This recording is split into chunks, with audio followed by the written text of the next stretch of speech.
Good evening, everyone, and welcome to this evening's Planning and Strategic Initiatives Committee meeting. Councillors Singh and Ioannidis. Yes, Mr. Chair. On this item, I'm going to just take a quick moment, other than just declaring what I want to say. I do think that this is something that is going to affect all of us. So it's, in my opinion, it is interest in common.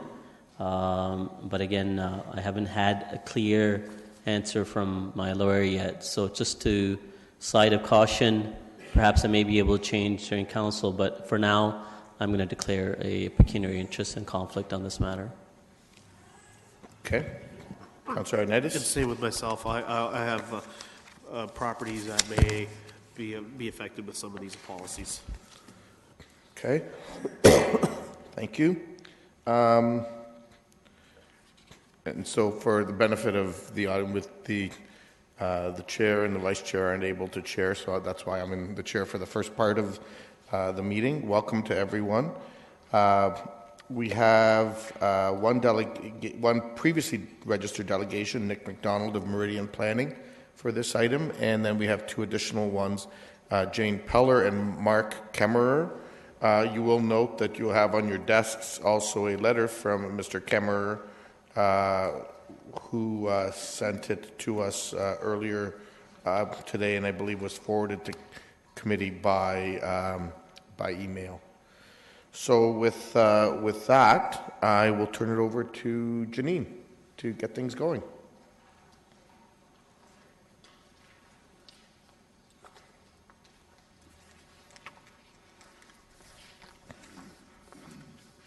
Welcome. Good evening, members of members of committee and Mayor Vranovich.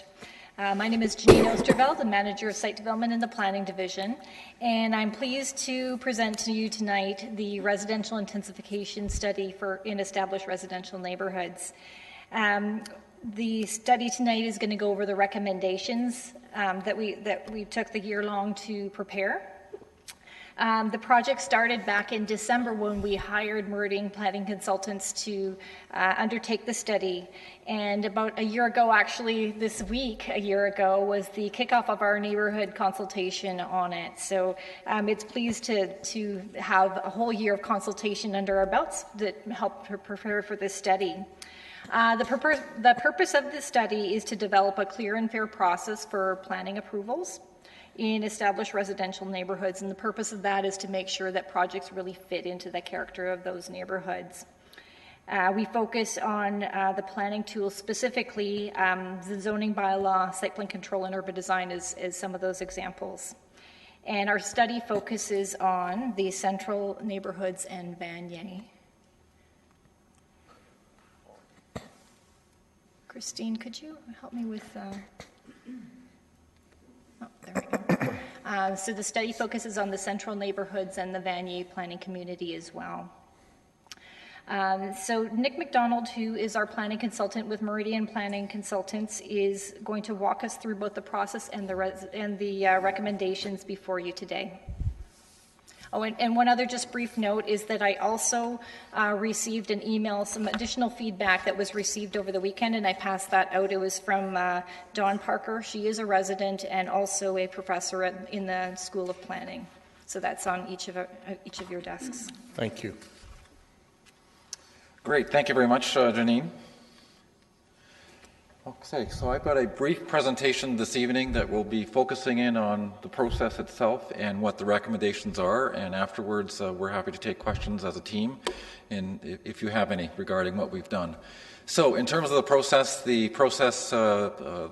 I guess occurred in three phases. Phase one was background review, basically trying to understand the situation, understand the issues that are facing the city with respect to intensification, opportunities and challenges.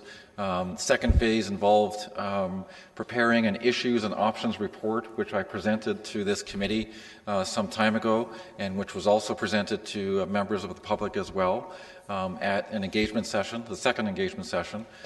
We also had a bus tour with members of this committee as well, which was very well attended and very, I guess, supportive of what we were trying to do. And I think it really helped crystallize the issues that we're dealing with as we moved forward. And phase 3, of course, involved the making of recommendations, and the primary purpose of my visit this evening is to go over those recommendations with you.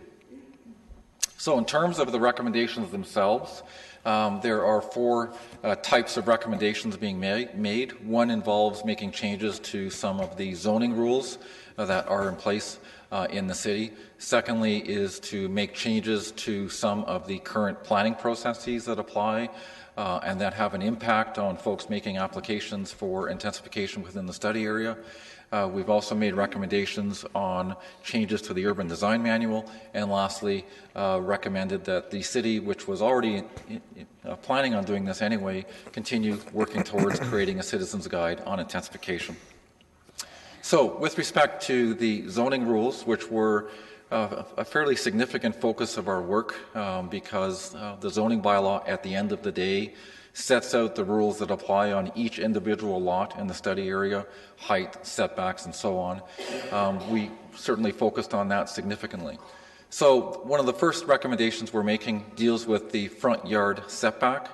And essentially, there are a number of parts in the study area which have different characters that are based on where their front yard setback is. Some people live on streets where all of the homes are fairly close to the street.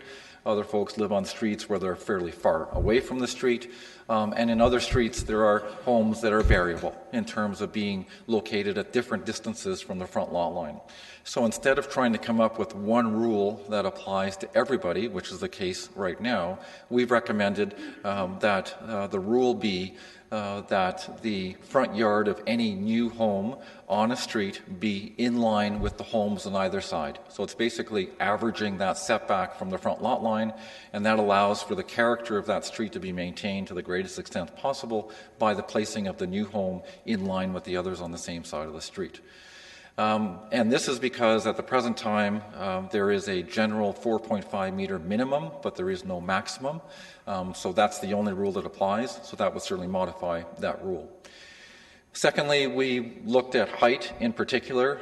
There are some gorgeous streets in the study area which are made up of primarily 2.5-story dwellings, and there are other streets in the study area that are made up of primarily bungalows. But there is currently one rule that applies in both of those circumstances, and that rule would allow for a 3-story dwelling to be permitted as of right in both of those circumstances. So in looking at this particular issue, we recommended that in those areas where you do have 2.5-story dwellings, that the current height permission stay as is. But in circumstances where the street is predominantly made up of low-rise bungalows, that the maximum height be capped at 8.5 or 9 meters, which would correspond to about a 2-story height maximum.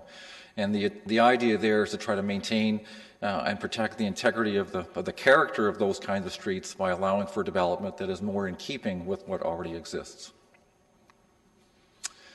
The third set of recommendations has to do with garage width, garage protection, and garage and driveway width.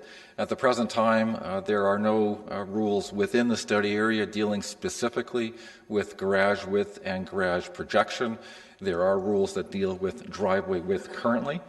And in looking at this particular issue, our initial thought was to establish fairly rigorous restrictions in the zoning bylaw that essentially said you could not extend your garage beyond the front face of the dwelling, and we came up with rules about how wide your garage could be based on how wide your property was. And while this makes sense in some circumstances, there are a number of areas in the study area which don't even have garages associated with them, or they have garages that are on the side of the dwelling. So we've recommended to the city that they look a little bit more closely at this particular issue, and in those areas in the study area which have very limited number of garages or garages all on the side, that be looked at as the basis for creating a new rule for those areas. In those areas where there is a lot of variability, then we're suggesting that the rules that we've applied or we've come up with respect to width and projection be applied as well. We've also looked at a number of areas that are zoned R6 and R7. Some of these areas are currently the site of townhouses and apartment buildings and so on, and these happened a long time ago. But there are some areas within those two zones, primarily the R6 zone, that are still the site of single detached dwellings primarily. And we've looked at some of those areas and said, well, maybe not in all cases is it appropriate to maintain that zoning. So we've recommended to the city that they look at that more closely as they update the secondary plans that apply, if they're applicable, and as they go through the updating of the city's zoning bylaw, which is currently underway. With respect to process enhancements, this one was a fairly easy one for us to make. It deals with how notices for Committee of Adjustment applications are made. And essentially, a Committee of Adjustment application is an application such as a minor variance or a rezoning, minor variance or consent. And essentially, we're suggesting that the rules be such that there be a sign placed on the property notifying the public that there is an application being considered. Currently, the city places that kind of notice in a newspaper, and not everyone knows by reading the newspaper that there is an application applying to a particular property. So we've made that suggestion. The city has agreed with that as a working suggestion, and instead of just applying it in the study area, it would be something that would be rolled out citywide, because you don't want to have two sets of rules dealing with notices in two different parts of the city. With respect to site plan approval as a pilot project, because zoning is so black and white, it is sometimes difficult through a building permit process to get at such issues as character, the architectural style of a dwelling, and so on. So we've suggested that in a certain number of key areas in the central areas, in particular, I believe it's Central Frederick and Cedar Hill, that the city consider establishing a site plan control pilot project, where in those two neighborhoods there would be a requirement for a site plan agreement to allow for development to occur, in addition to obviously requiring a building permit in those kinds of circumstances. Obviously, that's a change in the process. The official plan does provide for the use of site plan control in these kinds of circumstances, but it will require some thinking in terms of how to establish a process that is a little bit leaner than it would be for your typical development that goes through site plan control. We've also made a number of recommendations with respect to the urban design manual. The city already has a manual in place that deals with a wide range of issues. And we're suggesting that there be a dedicated section in the manual that deals with infill development in particular, with a number of ideas on how to establish study areas when you're reviewing the character of an area, how you determine issues such as height and what is the appropriate height if you're proposing to build something adjacent to an established neighborhood. So we've made a number of recommendations with respect to the urban design manual as well that the city will be rolling out and updating as required. And lastly, this has been talked about throughout the process, is developing a citizen's guide on intensification. The intent of that would be to assist homeowners who are looking to develop on their properties or change their way development occurs on their properties through an addition or so on, but also intended to help developers who are looking to build in some of these areas going forward. And the idea is to provide more information to those who are interested in how the process works at the city and what the city's expectations are in terms of built form, design, and location of buildings as they relate to the property that they're located on. So with that being said, I'll hand it over to Janine, who will close us out in terms of how this is all going to happen. Thank you. Okay, so taking Nick's recommendations and trying to figure out how to actually implement it at the city's end, I've put his recommendations into two buckets. The top bucket is the ones that could be done immediately with no additional council decision after you make your decision on this particular study. And then the second bucket would be implemented through further review and further studies that will require additional council decisions. So in terms of the top bucket, as Nick mentioned, the Citizens Guide, so I'm working closely with communications to get that started right now. And with that, we would roll out, depending on how the decision plays with this study, we'll be able to refine it and get that out and printed this year. We've received a lot of feedback on that through both the Engaged Kitchener commissioner survey as well as through other public consultation in terms of what to use for the content of that. The second one in the immediate bucket is those committee of adjustment sign notices. So that does not require any additional approval of council after you make your decision here. And we see that as a rollout that would involve establishing the procedure, putting together printing the signs, and then determining how to distribute the signs and give criteria on that. So that would be, again, implemented this year. And you would see through the deliberations of the 2018 user guide how we might make this a cost recovery. But again, we want to do maybe more of a deposit and reuse the signs rather than each sign being individually printed, so that will save some money and be a little bit more cost effective. Looking at the second bucket that will require additional approvals, the first one is the zoning rule changes. So we see those getting rolled into the CROSB, which is the comprehensive review of the zoning bylaw, as well as secondary plan reviews. I think one thing that's key about the recommendations that Nick had is that we really need to find a way to make zoning fit different types of neighborhoods, and that I think is key when we looked at this particular study area, which isn't even the entire city, that there's a lot of differences. And so to come up with wording of rules that can try to take that into effect in terms of some of the different neighborhoods and what their front yard setbacks are or what the building height is in those neighborhoods so that projects do fit. That's where we really need to look at that language through our comprehensive review of the bylaw.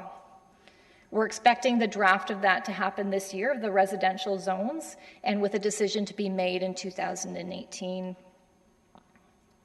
The second bucket is the second one in the 2017 and 18 bucket is the site plan control bylaw pilot project. With that, we were going to look at a couple of different neighborhoods, the Central Frederick and the Cedar Hill neighborhoods. This year, we would establish what the procedure is for that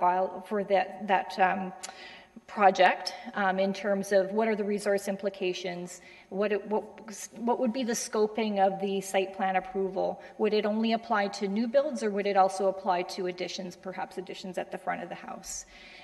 We would also take a look at what we would actually review, and I would see the review being similar to we do sort of a quasi-site plan review through clearing of conditions on consent and minor variance applications where that is a topic of discussion. So right now in the central neighborhoods, if you have a committee of adjustment application and there is a concern about the look of a project, a condition would be that planning staff review and approve building elevations or tree management plan, for example, and we use that review to make sure that those projects are compatible with the surrounding neighborhood. So it would be something of similar scope in terms of what we're thinking for a site plan control.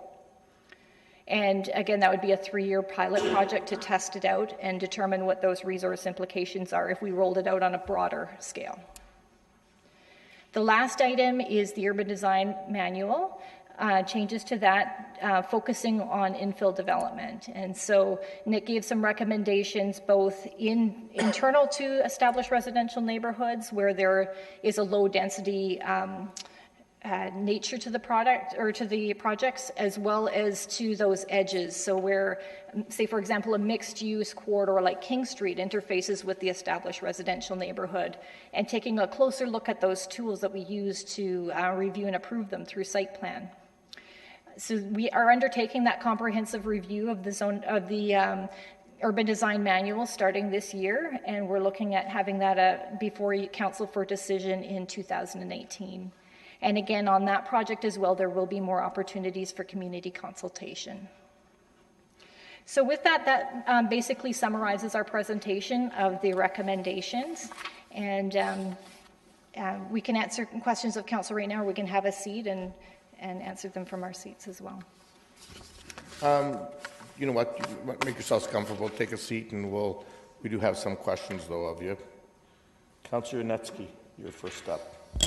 Thank you very much, and thank you to staff for their presentation of another excellent report. I'm quite in favor of what is proposed here in this study, and the 6 different points that you have identified, and I think it's in the right direction. I was part of your tour that you had there through the neighborhoods. I think it was a wonderful experience because you got to see it visually, and that's the way to do it. And then meeting the staff afterwards, it was also worthy of that. The one question that comes to my mind is regards to the Committee of Adjustment notification process. I know we also have the zone change process where we have a zone change sign and even subdivision signs that are put on for applications that are being processed. And those are personalized with the application number, and I forget what the cost is nowadays. I remember it used to be $100. Maybe it's more now, and I think the developer is responsible for it. But here you talk about a zone change sign a Committee of Adjustment application sign that will be recycled. Yet, when I look at the picture that you had on the example, that was very detailed. It had the application number, it had date or something of that nature, it had the intent, decks or whatever, setbacks. If you're going to make it that personalized, I don't know how you can recycle that. That just becomes a sign in itself. Could you elaborate which way you're going to be going? Will it be that detailed, or will it be just a simple C of A application date, period, or whatever? Through the chair, the example in the report was from another municipality, so in order to make it work and reuse the signs, it would need to be a lot more simple. And so we will likely just say something like a Committee of Adjustment application is underway for this project, and then give a phone number, give the website, or any other information that will provide direction for the person if they choose to seek more information about that application. We'll work with the sign shop to see if there's a way to sort of maybe have a little plastic sleeve and slip in something a little bit more specific. So we can kind of work through those details, but it would have to be a lot more generic than the sign that's shown as the example. Right, yeah. I know you got your challenges on there, the details of it, yet simplification for recycling purposes as well. Well, good luck on that. And at the appropriate time, I'd like to move the recommendation of the staff report, Mayor. Okay, thank you. I'll come back to you. Councillor Schneider. Thank you, Chair Vervanovic. I'm just wondering, are we comfortable that some of the new proposed height maximums are going to allow for intensification? Through the chair, the purpose of the report was really to look at the character and nature of the neighborhoods, and it still allows for intensification, but it just might be specifically tailored to those particular sites. So, for example, if you have a neighborhood that is bungalows and the zoning is changed so that the height is reduced and you can only get a 2-story dwelling, it would just be a matter of how you, if you want to intensify, is it just that your house is slightly larger, or is it that it's duplex, but the duplex might be in the basement and it's not 3 stories in height? Okay, and our question, did we check with the development industry just about the cost of the site plans? I wonder if that might deter some development of some properties that might be possible affordable housing units. Through the chair, we haven't specifically consulted on the costing of a site plan application. We have consulted with industry. There's a number of development interests that have been on the notification list. Some have participated in the stakeholder sessions, and we have received a number of email feedback as well and letters. So, and we've also sat in on the Home Builders Liaison Committee meeting and provided them with updates through that forum as well.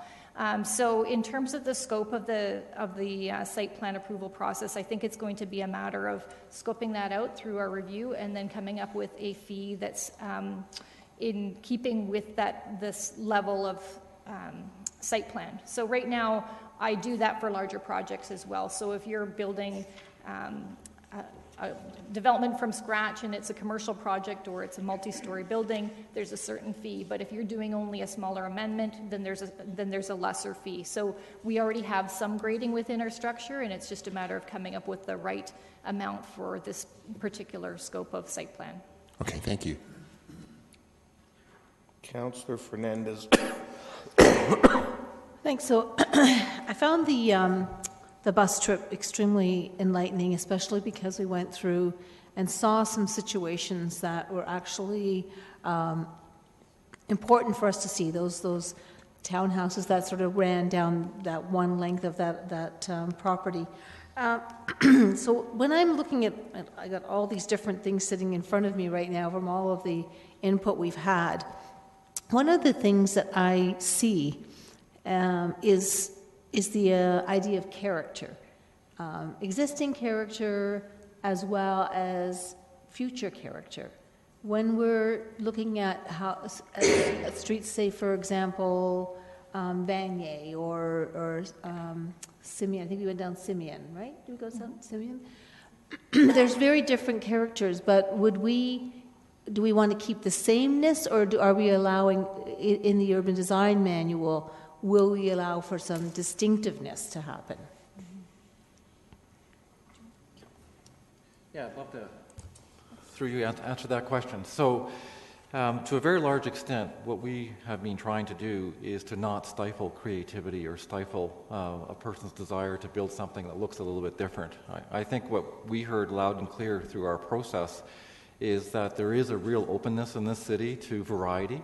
There's a real openness in this city to folks, coming up with a plan that may look something different than what is happening next door.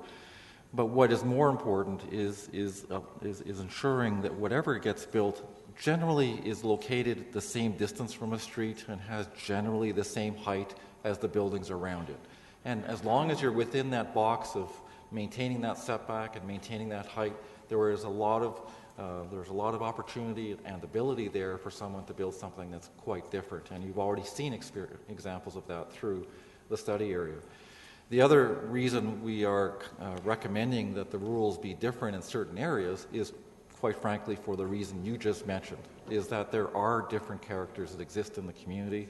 And our starting point was to look at the rules that currently apply, which apply without regard to character. So what we're trying to do is recommend rules that do respect that character much more, while still allowing for that innovation and creativity to occur. Okay, so we think we've got there. Yeah, and I think that's important, but I also, Jackson Street comes to mind, and that's, a glaring example of what we don't want to see happening. And, you've detailed that on page 24 of the report that I have, where we're talking about the difference between three-story dwellings proposed on a street that has 1.5 story houses in height. The other thing I wanted to ask, and that was on page 52, when you're implementing the recommendations, the zoning changes, let me clarify, this is only for the areas that have been identified. This is not for areas such as our Upper Dune Conservation Area, is it? Through the chair, yes, we are specifically focused on the central neighborhoods in Vanier. Okay, all right, because there's some challenges around that area that I'm hoping we can translate some of these recommendations to that area specifically. But I guess maybe we'll talk about that down the road. I had one more question. Maybe not at this. Are there others? Yep. Okay, maybe if it comes back, I'll cue in again. Thank you. Thank you. Councillor Marsh. All right, thank you. I've been a part of this process from the beginning, and thank you very much. This is a representative report to what I understood the direction was that we were heading. And I just have a couple questions. If we could go back to page 5 of the presentation, I wonder if that'd be simple. It's just a question about setbacks. In the presentation, you had a box in the top picture, new dwelling could locate here. I'm just trying to understand what are those blue dotted lines? What are they supposed to represent? Yes, essentially the blue dotted lines, which are hard for me to even see on this particular thing, but the blue dotted lines represent what the existing setback is in this particular circumstance. The city, a few years ago, reduced the front yard setback that applies citywide for these kinds of properties to 4.5 meters. But a number of properties were developed before that time at a greater setback. So essentially, because it is 4.5 meters, someone can actually build a new home in front of everybody else's home on the same side of the street. Yeah. So those blue lines sort of show what the current rule is and how the new rule would work in case somebody wanted to build a home where that green box is situated. So that yellow line would now be the minimum instead of the line that's closer to the street. That's what I thought. So the yellow line, you've made it easy for us to understand what you're saying here, but also I'm trying to understand how the situation would be different if the existing dwellings the three existing dwellings on each side of the new dwelling were at different setbacks. So where would be the new setback? Are we saying an average of the 6 adjacent dwellings, or just the two? Can you help me understand what's your recommendation? Yeah, so the simplest way to do it from an implementation perspective is to only look at the dwelling on either side. Well, that's the simplest. Is that the recommended way? Yes, that is the recommended way, because even if there is some variability on the street, that variability is actually captured by doing it that way. So you don't have to look at 10 dwellings and figure out all the calculations to figure out what the setback should be. But you may have a circumstance on the street where you have 3 homes that are 10 meters back, you have the next 3 are 7, and the next 3 are 6. No matter where you are in that street, you should be in line with whatever's happening on either side. So it's just very simple that way. Other municipalities look at the entire block and they come up with an average, but we were asked to look for the simplest recommendation and the simplest way of implementing as possible, and that makes the most sense to me. And that's how most municipalities do it. They just look at the dwelling on either side and they try to match that up from an averaging perspective. And then for the picture on the bottom, the height restriction for if there is a bungalow on either side of the new dwelling location. If there was only a bungalow on one side and two and a half story on the other, then would we just revert back to the default 10.5 meter in this new proposed rule? That's a very good question. So that is essentially what we are suggesting. It's only when you have bungalows on either side where you would have this rule applied, because they're already, and really what we're trying to get at are those streets that are just bungalow from one side to the other. Those are the streets that really have that kind of character. If a street already has a mix of 2 stories and 3 stories and bungalows, then we're okay, or I'm okay recommending that we just stick with the current rule. Because that street has already changed in terms of its character. It's not just solely bungalows anymore. Okay, so one last question then. So if we approve this, all these recommendations as you have proposed them, I'm just wondering if a property owner decides that they have a different idea, they want to do something that's not within scope of the new rules, how would they then go to the Committee of Adjustment to change that, or how would they potentially create their new development that in a different way than what we're proposing? And through you, Mr. Chair, I guess at the end of the day, that is the route anyone can follow, is a minor variance. And that opportunity is always available to anybody today if they don't like the rules that apply. But if someone really has a different idea and really wants to build a 3-story building on a street with bungalows, they would have to apply for a minor variance, and it would have to be looked at on a case-by-case basis. And that's the way it's done today, but that's what they would have to do. So when we change the zoning of I'm out of time. Okay, just, it's not... This is your last question? Yeah. Go ahead. Are we really talking about, I'm wondering if staff can also comment on this, because are we really talking about a minor variance if we're looking at changing the zones, making some zone changes, or would it actually be a zone change application that a new developer would have to go through? Through the chairs, if it's specific to the regulations, so a front yard setback or a building height, or garages for that matter, that would be through minor variance. If it's that you're adding other uses, then it's going to be a matter of what meets the 4 tests of minor variance to add a different use to the site. Okay.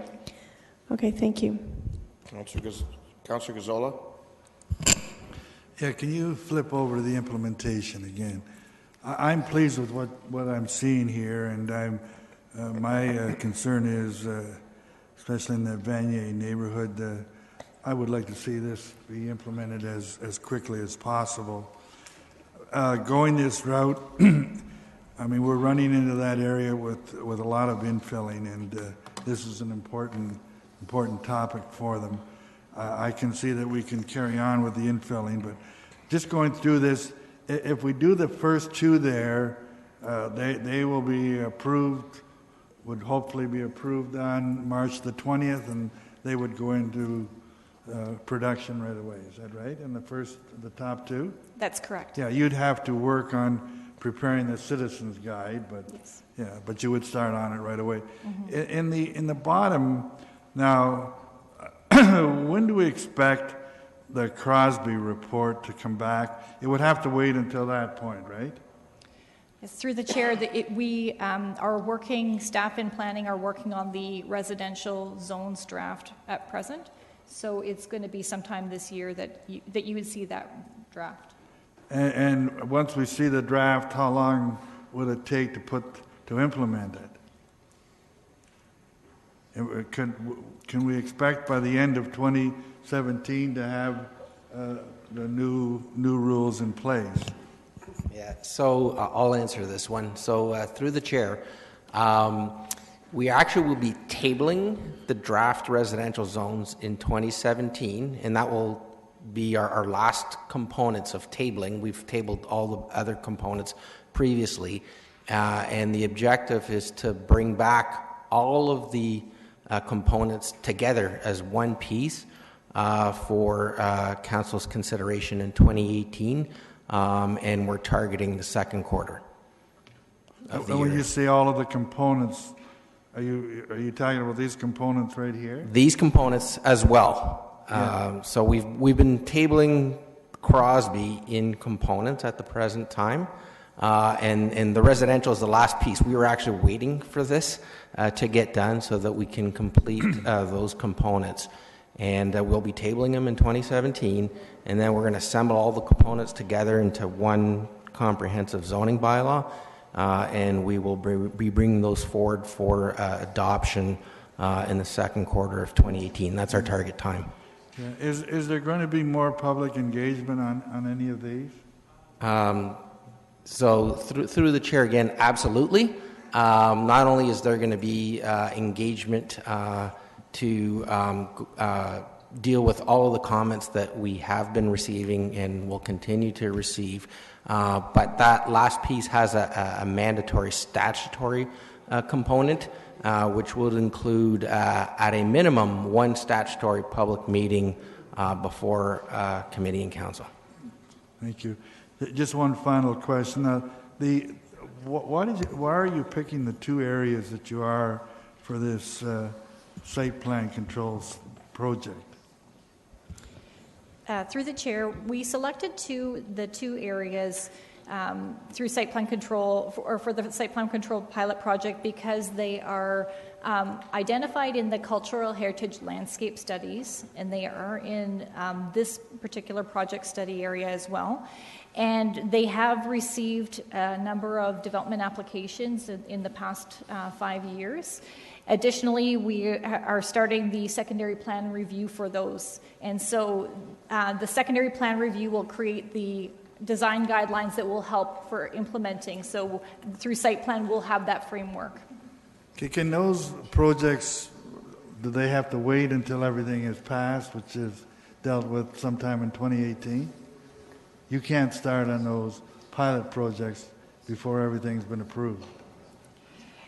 I would expect that it would make more sense to have the guidelines in place in order to implement the site plan control pilot. Okay, thank you. Councillor Davey? Oops, sorry, I thought my arrow was off. Go ahead. Thank you. I want to start by saying I think this is a great report. There's a lot of stuff in here that I think absolutely should be implemented. However, having said that, I do have a couple of concerns. First off, with respect to the building height, it was touched upon by Councillor Schneider, but was there internal discussions, or was this looked at through the lens of affordable housing? And can you comment on how you think that these new regulations will affect affordable housing in the city? Through you, Mr. Chair, the rules that we've recommended, in my opinion, don't affect the ability to provide affordable housing. Secondary suites continue to be permitted regardless of whatever building you are proposing, whether it's 1 story or 2 stories or 3 stories in height. Really, the only impact the rules have with respect to height is not allow that 3rd floor on those streets with bungalows. So you can still have a 2-story with a peaked roof on those kinds of streets. You just can't have that 3rd floor with a peaked roof on top. So in my view, it really doesn't have an impact on the ability of someone to put a semi on a property where a semi is permitted, or add in that 2nd unit in that kind of context. There are lots of examples of there being 2 units on a property in a 2-story building. Okay, and on that point of the 2-story, I did notice in the public feedback that did seem one of the more controversial responses in terms of supporting the building height proposal. Now, I think we're left speculating as to why exactly that is somewhat. But is there a middle ground? Because I'm not sure in terms of the absolute height, but if they're I think there's called a 2.5-story where they build in the loft within the peaked roof. Could that be accommodated within this height restriction, or would that have to be bumped up a little bit? I guess through Mr. Chair, I guess the implementation of these recommendations will answer that question more fully. But in my mind, no matter how height is measured, you should be able to build a 2-story with a peaked roof with some space in that roof. You just can't build the full 3-story with a full 3 floors and then have a peaked roof on top of that. That's okay. Really the idea. Okay, I think that clarity might be useful because that does provide additional opportunities for potential developers to have that 3rd story there. Additional cost I don't understand that those cathedral ceilings are more expensive, but at least there's the flexibility. And in terms of the setbacks as well, I kind of see where are we here? 1C, is it 1C? Yes. The garages and the setback from the street line. It's not clear at this point. It's going to be worked out later on, but I guess my concern in approving this is I would really like to see some sort of flexibility in terms of, I don't know if it's a percentage, because there's such a variation in terms of the depths on streets. So is staff's intention to look at having some variation, like yes, you can go up to, depending on how deep the lot actually is, yes, you can protrude 20% more than your neighbor, as opposed to just having that hard line where you have to be in line with the neighbors. Can you comment on that at this point? Yeah, so I can start off, and perhaps Janine can talk a little bit about implementation. But in terms of the starting point, when we think of garages, if you look at the suburban areas in the city, particularly those that were done in the 70s and 80s, most of the homes have garages that extend beyond the front, and that's the character in those areas. You hardly ever see that in the study area itself, and you may see an odd home here or there in Vanier that has something like that. But our starting point recommendation is that in no case in these older neighborhoods should garages be extending beyond the front wall of the house as a starting point. But in thinking about it further, it was also discussed quite extensively, I might add, that there are certain areas within the study area that don't have garages at all. So even allowing for folks to tear down a home and replace it with a home that has that garage which is flush with the front of the house, that would not be in keeping with the character of the rest of the houses on the same side of the street. So that's why our recommendation is that there is a little further work required on implementation in terms of where those circumstances exist and how they should be dealt with. And it might very well be that it is a handful of some of the cultural heritage landscape areas that have been identified where that circumstance applies, and that's where that unique rule would apply. And wherever that rule doesn't apply, then you'd have the restriction on not going beyond the front of your house or the front of your porch. And in my view, that would be much more in keeping with the character than allowing them to come out in front, because that's a suburban type of development, and clearly the existing urban area is not suburban. It's the older urban area of the city. It's very attractive, and in my view, allowing for something like that would really change the character of those areas. Okay, thank you. Sorry, Mr. Mayor, did I run out of time? Or? Oh, okay, I'll cue back in. I've got. Thank you. Janine, did you see the email from, you forwarded us the email from Dawn Parker, right? Yes. From the university? One of the interesting things that she talks about is the 3-year trial window. Is that too large of a window, or too short of a window? I mean, I'm sort of giving you a real yes or no answer question, but I'm wondering if we have it too long that we're going to end up seeing development happen outside of this subject area, which could put pressure in areas that we don't necessarily want to have. Do you understand my question? Sorry, it sounds a little bit convoluted. So, through the chair, I think that there's a need to. I feel that there's a need to establish a pilot project area so that we can test the waters on a new approach. No matter what those boundaries are, there could always be that potential just outside of the boundary. In terms of the time frame itself, the 3-year time frame, we wanted it to be long enough so that we could actually have enough of a development applications coming through to test it out. There could be some flexibility on that time frame, but we thought 3 years would be a good amount of time to test it out, basically. Okay, because I'm wondering what happens after the pilot project. If you say, for example, this is frustrating development, or we're getting too many variances, for example, coming through, and we're going to not implement a bunch of these proposals, that will shift everything again, won't it? So through the chair, we would report back after the pilot program, and we would report back with recommendations in terms of how to move forward, whether it's to roll it out on a larger area, or maybe look at adjusting our rules or approaches in another way based on our test approach, and that could change things. You're right, it could change things for either a broader area, or it could mean adjustments to how the process would work in total. Okay, so tonight we have, I just after supper I looked at my BlackBerry and I saw a flurry of emails from residents, and I don't have any addresses, so I don't know if they're misunderstanding where the study area is, but they were all upset with heights and things like that. We received, something from Devery Smith and Frank, and then this one from Dawn Parker.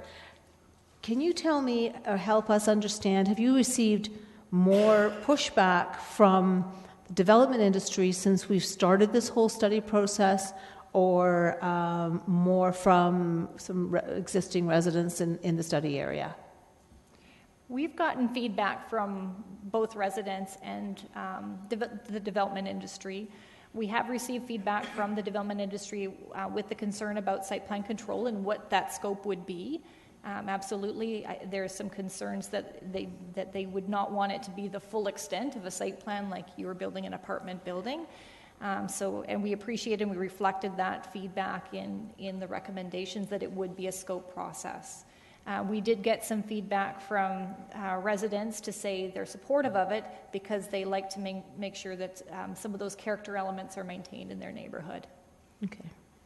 I think that's important for us to understand the distinction, because it's the people who are living there who are dramatically impacted by some of the significant changes that can happen to their neighborhood, right? Yes. Okay. All right. Thank you. I'll have comments when the time is appropriate. Thank you. Led into my question earlier on the other concern I have is the site plan approval for homes in cultural heritage landscape study areas. Do we have an idea what that cost might be to the potential home builders or applicants in that area? Through the chair, in terms of the cost of doing site plan control? Right. So I would see the cost, including the application fee, to apply to the city, as well as potentially additional costs for the designer if the designer has to make adjustments to their application as a result of staff feedback. And the designer would have to give consideration for the character of the area and provide some analysis for why they chose the design and the look of the building as they did. Okay, but we don't have an idea of what that extra cost might be?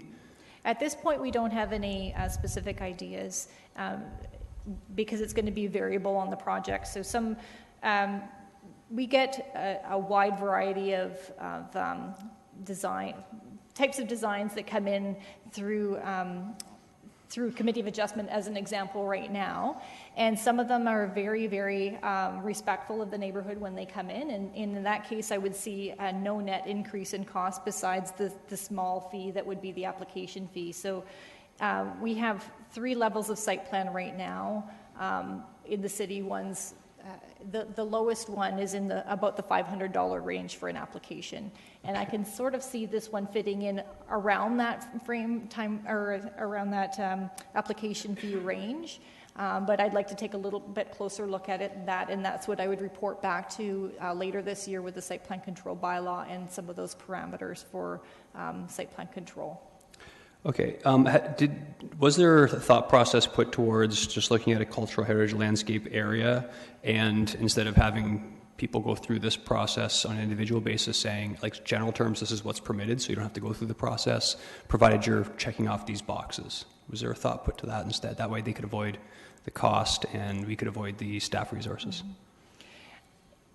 Through the chair, the only way that we can look at these character elements that are outside of zoning is through an additional process. And Nick evaluated some of the different options that other municipalities had done and recommended site plan. We can't require through building permit that a single detached dwelling conforms with the urban design manual if there's no Planning Act process to require it. Okay, I'll put some thought to that. So in terms of direction then, like again, there's some great items in here and I don't want to waste too much of committee's time, but I want to support this, but for example, I do not want to support it if we don't, if there isn't the flexibility for the 2.5 stories as mentioned, and I don't really want to support it unless I'm convinced that there's going to be some flexibility in the street line setback depending on the property. So I'm looking to, I don't know if that's a question staff can answer or Mayor Benovich, are they looking for motions now in terms of direction, or is this something that you take as feedback and we'll come back when we finalize that, when staff looks at all this and finalizes Well, it? I think Councillor Netsky's already indicated he's prepared to move staff's recommendation. Okay. But that still leaves my question then. So if there are some items that we need some additional clarity on, hopefully staff can provide that clarity between now and council 2 weeks from now. Okay. In some of those items, in others, such as the issue of the site plan, as was indicated by staff, that's an item that we're essentially agreeing to in principle today, but the details of that will come back in the coming months, and that's when we'll be able to set the fee and the parameters and so on. Okay, in that case, I would move deferral then of Councillor Yaneski's motion, and the reason just to council, just so we get additional information back from staff on their position in terms of the building height and whether 8.5 meters would accommodate potential 2.5 story developments, as well as some further discussion on the street line and ideas in terms of what they could do for some flexibility in that regard. Okay, well, if you're going to move deferral, I will come back to you. There are still 2 more delegations that we have to hear from, and that's it for questions except for my own. So I'll move into my own questions now, if I can, a number of which have already been answered. My first question actually goes back to something that was in the in our recent neighborhood strategy that we adopted, and it was the community indicating that they would like to see more front porches. And so I'm wondering how this actually will speak to that and potentially make it easier or more difficult for people to do. Through you, Mr. Chair, to Mr. Chair, I guess the bottom line is these recommendations don't deal with porches either positively or negatively. Right now, if someone wishes to put a porch on front of their home, as long as they meet the setback requirements, they're allowed to do that. The recommendations we're making really deal only with building height and the front yard setback. We cannot write a regulation in a zoning bylaw that requires someone to build a porch, although we certainly encourage folks to build a porch, and we heard a lot of people say that they think porches are great for socializing and so on and so on. I'm thinking that when a project goes through site plan control, there is an increased opportunity through that process to encourage someone to develop a porch on front of their home, but even then, it is still up to the person building and their desire to do things a certain way that takes precedence. If this was a completely brand new development area, like on the edge of the city where you have architectural control guidelines and so on, that's when you get into requiring everybody to build sort of in the same kind of way. Because we're dealing with neighborhoods where it's one house at a time, it's very difficult to do it that same way. So I think what we're doing doesn't have any negative impact on anyone wanting to build a porch at the end of the day. It really doesn't change that. And if anything, through this process, I think there's an increased awareness that porches are a good thing in the study area and would be certainly very welcomed. I guess to be clear though, will the new setback requirements that you're putting it in make it more difficult to put a porch in as an option? No, absolutely not. Okay. On the height issue, I think your answers have addressed most of my height concerns. Although when you were responding, I wasn't sure from Janine if she was agreeing with what you were saying, and so I do want to get that clarification on that. In a two-story scenario, you could still have a peaked roof and have living space in that peaked roof. Is that correct? Yes, that's correct. Okay. Because I think that's important. The other one, and you'll recall on the tour, I raised the example of the three-story walk-up apartment at the corner, I believe it was at the corner of Montgomery and Dixon, where they wanted to have the full 3 stories and a peaked roof. We didn't allow for it, and so now we have a flat roof that, quite frankly, did not add to the urban design of the neighborhood. Whereas if we had a little more flexibility and it would have still fit in with the neighborhood, it would have worked. How does that kind of scenario get addressed in this example? Because that was something that I thought was important. Well, I guess the bottom line today is as long as someone can, the way height is measured, it's basically from the ground to the peak. And if someone if someone wishes to do something with or without a peaked roof, that's basically their call. The city cannot require someone to build a peaked roof or a flat roof. However, in those areas where site plan control would be applied, we do have that ability to say to that builder, developer, that because the homes on the street all have a certain character, we would like this new home to have that character as well. But it's very difficult to say through zoning that you have to have a peaked roof or a flat roof, or you're prevented from doing either. I mean, that's no municipality, to the best of my knowledge, has actually done that. But if the process is enhanced, as we're suggesting in some of these areas, then you can recommend or require that kind of development to occur in that way. But zoning is fairly inflexible sometimes in terms of requiring the character to look a certain way, because zoning is height. You can build to that height. If that individual wants to build square up to that height, the bylaw allows that to happen today. It'll continue to allow that to happen tomorrow. If he wants to put a peak on top, The bylaw allows for that as well. It can go either way. It's really only when you have that site plan control opportunity that you may have that ability to work with that individual and get a better product. So you're saying we will have a chance to rectify that kind of scenario in the future? That's correct. Okay. My next one, just with respect to the Citizens Guide, I would have hoped that the beginnings of a Citizens Guide were actually part of the report today, just because I think it would have given us an indication of some of the things we're looking at doing. I'm wondering how quickly do we think we'll be able to turn this around? Through you. The Citizens Guide, I'm already connecting with communications in terms of building the guide. We did get a lot of feedback that it needs to be a plain language document that includes flow charts in terms of how these different processes work, and very simplified information about how developments work in these neighborhoods. So we are hoping in the next 2 to 3 months to have a draft prepared. Okay, thank you. And then the last point is just on the issue of the site plan. While I'm not averse to going that route, I think as we look at all of this, we do need to keep cost in mind in term, and it's a balancing act, right? Recognizing that there's going to be infill development, wanting to have some clear guidelines to address neighborhood concerns, and that's what drove this whole process.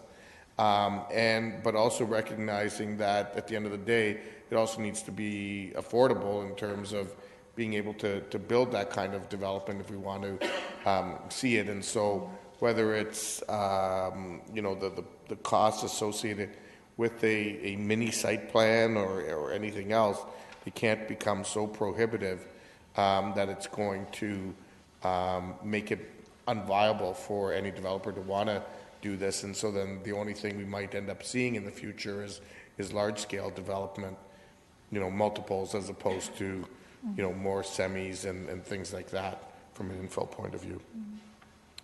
Okay, those are all the questions I had. So we'll now move on to our other delegations, and we have two.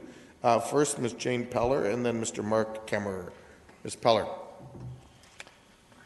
I know you've been an integral part of the process, so welcome. Thank you very much.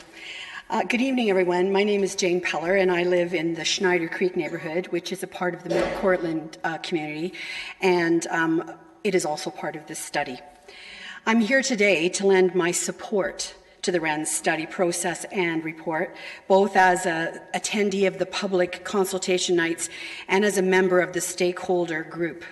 And some of my fellow stakeholder groups are seated behind me. It has been very encouraging to me to see that participation in these nights truly is meaningful, in that I feel my input and the input of others is reflected in this report's recommendations. Zoning rules and planning for the city's future growth are not exactly light topics, nor are the decisions we all make that impact or provide for opportunities for growth through intensification easy ones to make. Homeowners, neighborhoods, and developers are all impacted by the guidance the city establishes. It is a balancing act to provide for our collective future, yet respect the existing character of our established neighborhoods. As a homeowner, I want infill developments to complement and strengthen my community, to positively contribute to my neighborhood. I know these are also important issues to my neighbors in Schneider Creek because for these reasons, we wrote a report about these philosophies called Making Our Neighborhood Great. I'm in favor of all of the recommendations that are compiled in the RENS report, and although all of them are important, I would say that in particular, the suggested pilot project for site plan approval for communities that have been identified in the Cultural Heritage Landscape Study, and the updates to the Urban Plan Manual for additional guidance on infill and new development that's adjacent to established neighborhoods are especially crucial to us. As a whole, these recommendations will help guide future developments that minimize negative impacts on surrounding properties. They will provide for infill and development that positively contributes to and complements existing neighborhoods' character and streetscape while allowing for growth. The community engagement that the City and the Urban Planning Department has offered on this topic has been terrific. I only wish more people had the time and the inclination to participate in these opportunities to offer their feedback to help shape future developments in our neighborhoods. Thanks to Janine and Brian and the consultant Nick and his team for their interest in our thoughts, for patient explanations of technical terms, and for validating ideas coming from average citizens. The stakeholder experience was made easy because they made us feel welcome. Thanks also to Tina, Aaron, Garrett, Brandon, Alan, and all the council and staff who were on the bus tour. All of you have shown a willingness to listen, provide facilitation and guidance during this consultation. Please continue with this type of engagement with citizens in the future because they have value. Meanwhile, I hope you apply these recommendations as soon as possible, since many of us are already experiencing developments in our neighborhoods today. Thank you. Thank you very much for that feedback. I know that you've been, as I said, an eager part of the process, and you and others, and it certainly, I think, added to the quality of the final document we have before us. Councillor Fernandez, you have some questions? Yes. Thanks for coming in. I know we've talked both at some of the engagement as well as at one of the, I think your neighborhood meetings. I attended that as well. Yes. If you look at the recommendations, are there, notwithstanding that our staff is going to be putting in a pilot project for a certain area, are there recommendations here that you would like to see moved sooner than later? And of course, the signage is one. I think that's going to be a quick and easy fix. But is there other recommendations that when you look at this, that you think we should be moving on sooner? Well, I think the overall height is a really big issue for those of us who live in these neighborhoods, and the setback. Because, when you think about what makes these neighborhoods really desirable, is their aesthetic value. You look at a street, and yes, there are minor variances to setback, and I think the things we've talked about still allow for that to happen. But it keeps them in a general flow, which makes neighborhoods interesting to look at, and they're visually appealing, and people want to live on streets like that. And in terms of overall height, I think it's important to understand that when you live in these homes, some of which are 100 years old or so, I think it's really important to visualize what it would be like to live in that home next to something that is much, much taller and stands out like a sore thumb. I think that detracts from the neighborhood, and it certainly detracts from my ability to enjoy my property. So I think we have not been so stringent as to make it impossible for someone to make an addition on their home, which I actually have done. But we've said, let's keep the balance there so that these neighborhoods remain as beautiful as they already are, or are contributed to with beautiful buildings that maybe make use of good building materials and historical nods or architectural nods to what's already there. We're not expecting things to be cookie cutters, but there, to me, needs to be some sort of relationship to what's already there. And we are so lucky. I think Brendan Sloan pointed out to us that I think he said in North America, correct me if I'm wrong, Brandon, but we have this huge stock of historical neighborhoods, unlike many other communities in North America. And I think we need to really pay attention to that. And we understand, and we're all very much in favor, infill is going to happen. Some of us may be less pleased than others, but we understand that it's going to happen. But we say, let's do it in a respectful way, in ways that make these neighborhoods better. And you speak from a historic neighborhood in terms of what most of us think about as an older home, as something that's 75. But they're in the study area. There were also homes, like in the Vanier Road area. Yeah. They're not necessarily historic as we would think of it. Yes. There do you see also the rationale for keeping, and maybe there's a little bit more cookie cutter approach back when all those bungalows were built. But Yeah. how do you see us implementing our urban designs and these recommendations in an area like that? Well, I think they apply very well to those neighborhoods as well, because we saw on that bus tour some really fantastic examples of what we don't want to see happening. And I think that the rules apply for those neighborhoods as well as for mine. Okay, great. Thank you so much Yeah. for your answers and for being such an active participant in this whole process, as well as Catherine and, sorry, I don't remember the gentleman's name beside you. Bernie Root. Bernie Root. Yes. Thank you so much. Yeah, thank you. Councillor Marsh. Thank you. Thank you, Jane. You're welcome. So I wonder if you could give us a little bit of an idea from your perspective as one of the stakeholder group.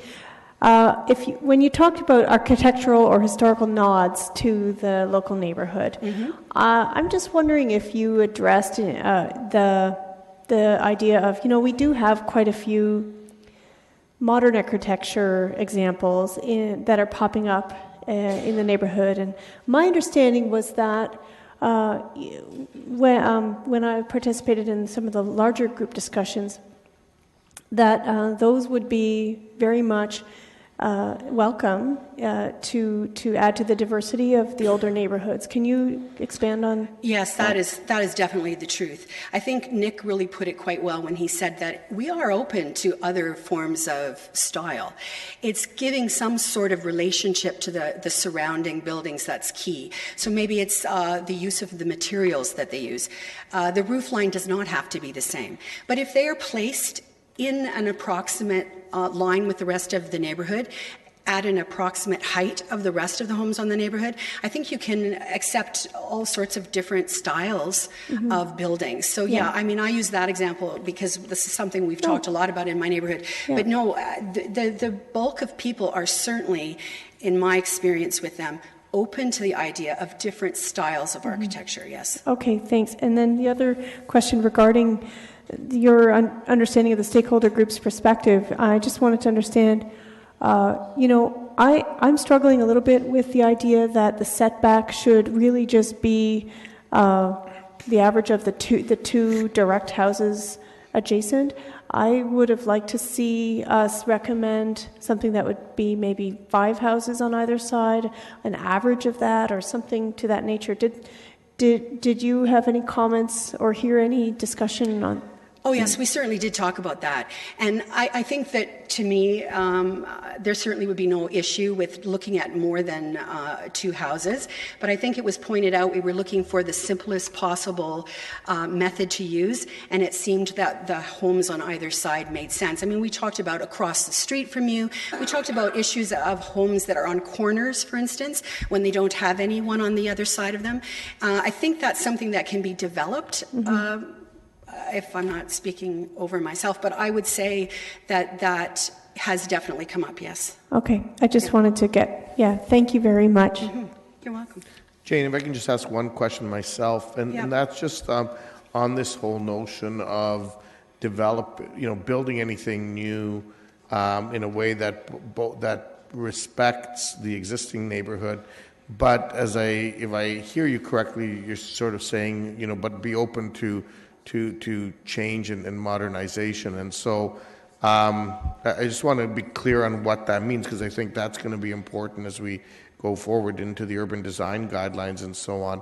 And I know sometimes some of the frustration and commitment we hear from people who want to, for example, in one of our downtown heritage districts, purchase a heritage property and significantly invest in it, but also add some modern components. And I've seen that in cities like Ottawa, along Colonel By Drive and other, where homes have done that, and it actually ends up being quite beautiful. Are you suggesting and saying that you are, in fact, open to that kind of development? Well, I can say that in my neighborhood in particular, we have been open to that. We will be experiencing that. Several of our old homes will be demolished, and there will be a new development that is going to take the place of Barra Castle, the old Barra Castle, and it'll be along Benton. And the way that we approached things with the planning department and the developer was to have those buildings designed in ways that actually suited our neighborhood. So although they're going to be brand new, they will have some elements, whether it's brick color or some type of window. There are little things that the developer did to make those new buildings fit in with the streetscape that is Benton.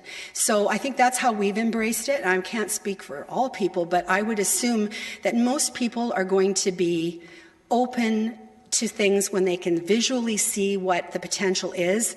And listen, all change is scary, and we all have invested in neighborhoods that we chose for lots of good reasons. And the history of the homes is certainly a huge one. And so, yes, you want to protect what goes or comes into your neighborhood, but that's not to say we cannot stay still. We cannot remain stagnant. Our population grows. We're at our boundaries. We need places for people to live. But there are many ways to intensify, in our opinion, and they don't all have to be super high. They can look so different. And let's make these communities ones that people want to live in, regardless of whether there's a new building or an old one. Okay. Thank you very much. You're welcome. Okay, our next delegation is Mark Kemmerer. Welcome, Mr. Kemmerer. Thank you very much, and Mr. Mayor, Mr. Chair, members of council, members of committee. Thank you first for pronouncing my name correctly, which is unusual in my experience. Coming from someone who struggles with that same problem. Right. I'm sure. So committee members have before them my letter of today's date with respect to the report. Infill development is unique. It requires flexibility. For example, it often involves small lots created through severance. It is something that, as Mr. McDonald said, is urban, and it should emphasize creativity. I'm here on behalf of InTown, which is a small-scale developer who specializes in residential infill projects. Attached to my letter, you will find an example of the type of design infill seeks to promote. My client wants to develop housing that is compatible with neighborhoods, that is sustainable, that is modern, that exhibits a high standard of urban design, and most importantly, that allows for affordable housing. And that is, for example, through the existence of dwelling units that allow for younger people or aged people to also live in that house, and allows a homeowner the ability to carry that house. In our view, despite the talk of urbanization, despite the talk of creativity, what the proposed recommendations do is a bit of a back to the future. They actually entrench, in our view, the status quo rather than encouraging and promoting infill development. And of course, infill development is promoted through the growth plan, it's promoted through the provincial policy statement, and it's promoted through the City of Kitchener official plan policies, many of which are excellent and speak to affordability and promoting infill development. By making changes to things such as the setbacks, by restricting height, and on that point, if you look at what my client proposes in terms of development, you won't see really an ability to put peaked roofs, and that's Appendix 1. You won't really see that ability to put peaked roofs there. It's a different type of development, it's a different type of design. By restricting height, by putting restrictions in terms of setbacks, you actually discourage residential intensification in our view. And that may not be the intent, but that is going to be the result, members of committee. The current performance standards under the zoning bylaw are better instruments to promote compatibility while promoting infill development. You've heard talk of site plan control. That, in our view, is an absolute death knell for the process of residential intensification.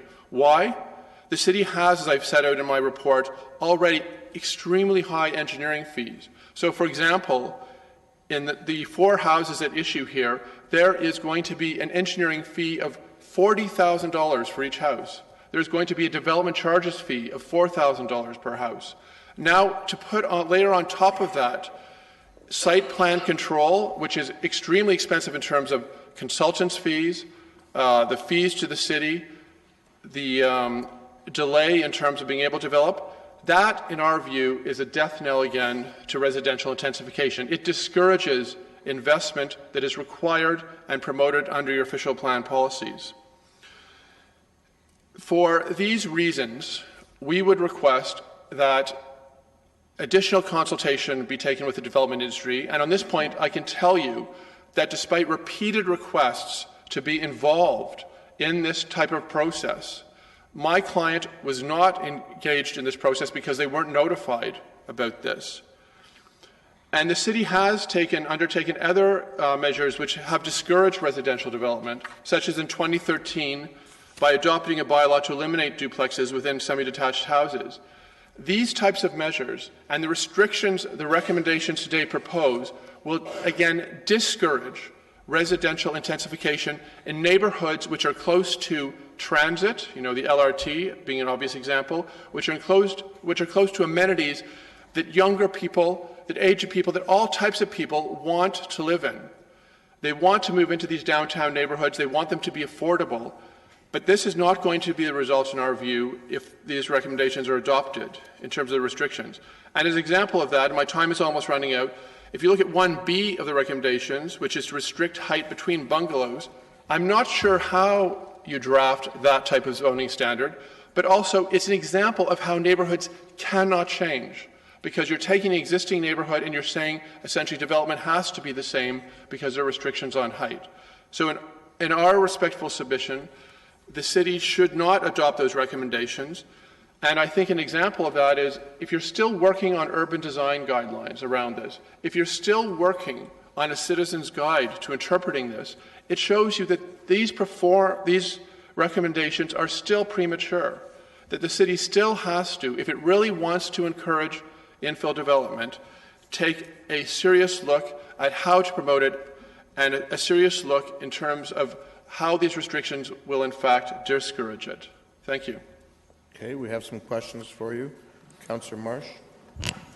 Thank you. Thank you for coming in. Just a couple questions. You use fairly dramatic language. Death knell, really? That is, if you're a small-time developer, it is a death knell. It's okay. Because things are so affordable. That's fine.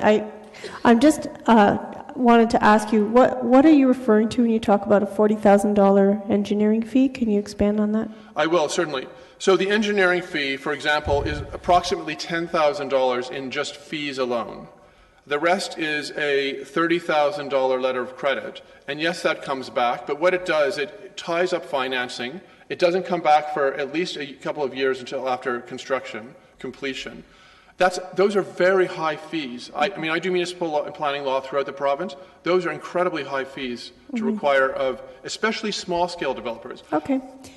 So for Appendix 1, the development, I'm familiar with that. It's in my ward. I've seen pictures of it. I know it hasn't been built yet. I'm just wondering, what height is that? How many meters high? To be honest, I'm not sure. That's a 2-meter building a 2-story high building that has been modified. I think it would be approximately 9 meters, but I'd have to confirm. Okay. And again, our concern about height is it does stifle the ability to promote infill development. From my recollection, it's not on a corner, right? And so it's not. It doesn't have a bungalow on either side of it. So this one wouldn't be restricted to 8.5 meters. It would be allowed to be 10.5 meters high. Is that correct? Like, is this boxed in by 2 bungalows? Not on this side. On the other side, there's differing development on the street. And it's not just this project which is a concern. This project is an example of the type of infill development my client is teaching, is promoting. But it's other examples coming up. It's other sites which you could not develop unique housing potentially because of these restrictions. Okay. Especially if you want a 3-story house, with 2 units in it, again, to promote that issue of housing affordability. Mm-hmm. Yeah, I understand. Okay, thank you. And so the other question I had was, when you talk about each house, do you mean that there are, in this picture there are 4, because there are 4 addresses here, that each one would have its own set of fees, or do we look at the semi-detached as a single development? My understanding with those is that the fees apply to each house. You see 2 houses there, but they apply to each house. Mm-hmm. Okay, thank you. And I've certainly had those discussions with staff before on this project about the fees. So I'm sorry to hear that you didn't feel included in the study. Did you comment on the RIAN's? Were your comments reflected in the RIAN's Engage Kitchener survey, etc.? They were not. Okay. We've spoken to our staff about the concerns about not being included in the process, but so our comments were not included in the RIAN study. Okay. Next up is Councillor Yunetsky. Yeah, thank you for coming in, making your presentation. A handful of questions. One of them is going to be with height, and the question was already asked. However, when I look at your Appendix 1 with the drawing there, and again, I was wondering how high that would be, but when I look at the person standing in the doorway, I'm assuming 6 feet tall. When you look at the rest of the height of the building, probably another 12 feet, so an 18, 20-foot high building. So that's 6 meters roughly. So it would all comply with the zoning and what's proposed, and it's not that high in terms of, and it still meets the regulations. Would that seem reasonable? This drawing is not to scale, obviously. It's part of the promotional material. Its purpose is to demonstrate the type of infill development my client is seeking to build. My client's concern is, in some cases, it may be possible, but particularly given the restriction on these type of sites, when, for example, if you're severing a site to provide for infill development, you need a higher degree of flexibility. This type of development needs a higher degree of flexibility in terms of being realized, in terms of being financed. So the restrictions would actually take away that flexibility. Okay, appreciate those comments. Following on again with the engineering services that you said $40,000, and you got to pay $30,000 in fees that are returnable. Are we talking like letters of credit? Letters of credit, yes. Okay. So there's a fee, there's a charge for that, but eventually it's just money tied up to guarantee that the works are done according to municipal regulations. Correct. Then you mentioned that your client or your builder was not notified of this particular application. Is he a local builder or is he a town builder? It's a local builder, and again, we have, I've had expressed concern a number of times with respect to the lack of notification with my particular client. I can't speak to the industry as a whole. Right. But I can say, for example, that if the city staff were meeting with, for example, members of the local building association, those are larger scale developers. But our client, the reason my letter is so recent is our client only became aware very recently, about this report. Okay. Does your client belong to the Waterloo Regional Builders Association? I'm not sure, to be honest. Because if he did, he would have been notified through that process, because they represent all builders in the area, big developers right down to the smaller guy. And that's they would represent builders who are members. That's correct. If you're not a member, you wouldn't have been notified or known of it. That's the point I'm trying to get at. But it's also not the responsibility of the local builders association to provide notification on staff reports. Well, staff basically used it at the Builders Association because that basically covers the majority of them without knowing who all the little guys are, and that's kind of hard to identify. Is that it, Councillor Yunetsky? Yes. Okay, Councillor Fernandez. Thank you. So you included in your presentation the benefits of gentle density. So. And you've got 6 points here. Is this your suggestions of what we should be doing as opposed to the recommendations that we see from our staff? That's right. These are in-town's views with respect to residential intensification, why it makes sense, and how it meets the city's policy regime at present. Okay. and the provincial one as well. Okay. And the picture at the bottom of that is your client's office building? That's a development done by a company who I'm also here on behalf of, which is Neo Developments. Okay. And again, that's really shows like the type of architectural styles you can have in terms of residential intensification. And I don't think that the intention of the REEN study was to limit architectural design, because we heard from one of the stakeholders who attended all of the meetings and engagement that they welcome a variety of design. I think it's really, and that's my question to you, is it your ability to design within the existing neighborhood that's a challenge for you, or is it your lack of flexibility to design within the existing neighborhood? I mean, it would depend on the site. The issue is with residential intensification, because it is infill development, often it is the form of development you see here.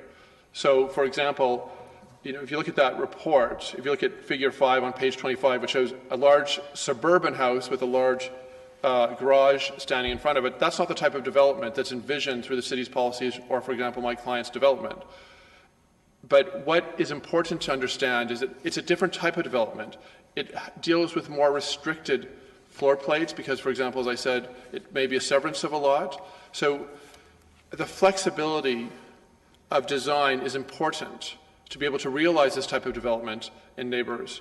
And you have policies in your official plan that deal with criteria for minor variances, for example, and often this type of construction will require minor variances. So you have that level of safeguard. But the important thing is that if you continue to restrict, to actually shoehorn in development, like for example saying it has to be a maximum of 8.5 meters, then it makes it more difficult to be creative in looking at infill situations. I mean, they aren't the type of blank slates you would have if you're doing a residential subdivision, for example. So you have an existing site in a higher density neighborhood than maybe a traditional suburban subdivision would be. So you have more site constraints. You have to have more flexibility with respect to that type of development and with respect to creating and being creative about development that would lead to high quality of urban design. So it may not be the neighborhood per se, it may be the site itself. It's just the type of flexibility this type of development requires would be restricted under the recommendations. Okay, I'm going to beg to differ with you because I think that there is a wide variety of designs out there, and having family in Europe, traveled Holland, Germany, England extensively, where they do infill within existing communities all the time and work very well with heritage buildings, new buildings. You can do it. So I wonder really if part of your challenge is not just your lack of flexibility, but the revenue that you wish to generate on some of your sites. So I disagree with that. I disagree with that characterization. It's not about revenue, except to the extent that it makes some of these sites financially not viable. If you have a lot of restrictions, if you put site plan control on it, and I think if you look at places in Europe, if you look at the award-winning designs in Europe or Ottawa or Toronto, with respect to, you look at this report didn't look to Toronto infill development. And if you look at that type of development, which is winning awards, and if you look at the type of development that's happening in Holland or France, it is higher and narrower. It would not be able to be realized under these restrictions. Okay, thank you. Sir, just a couple follow-up questions from myself.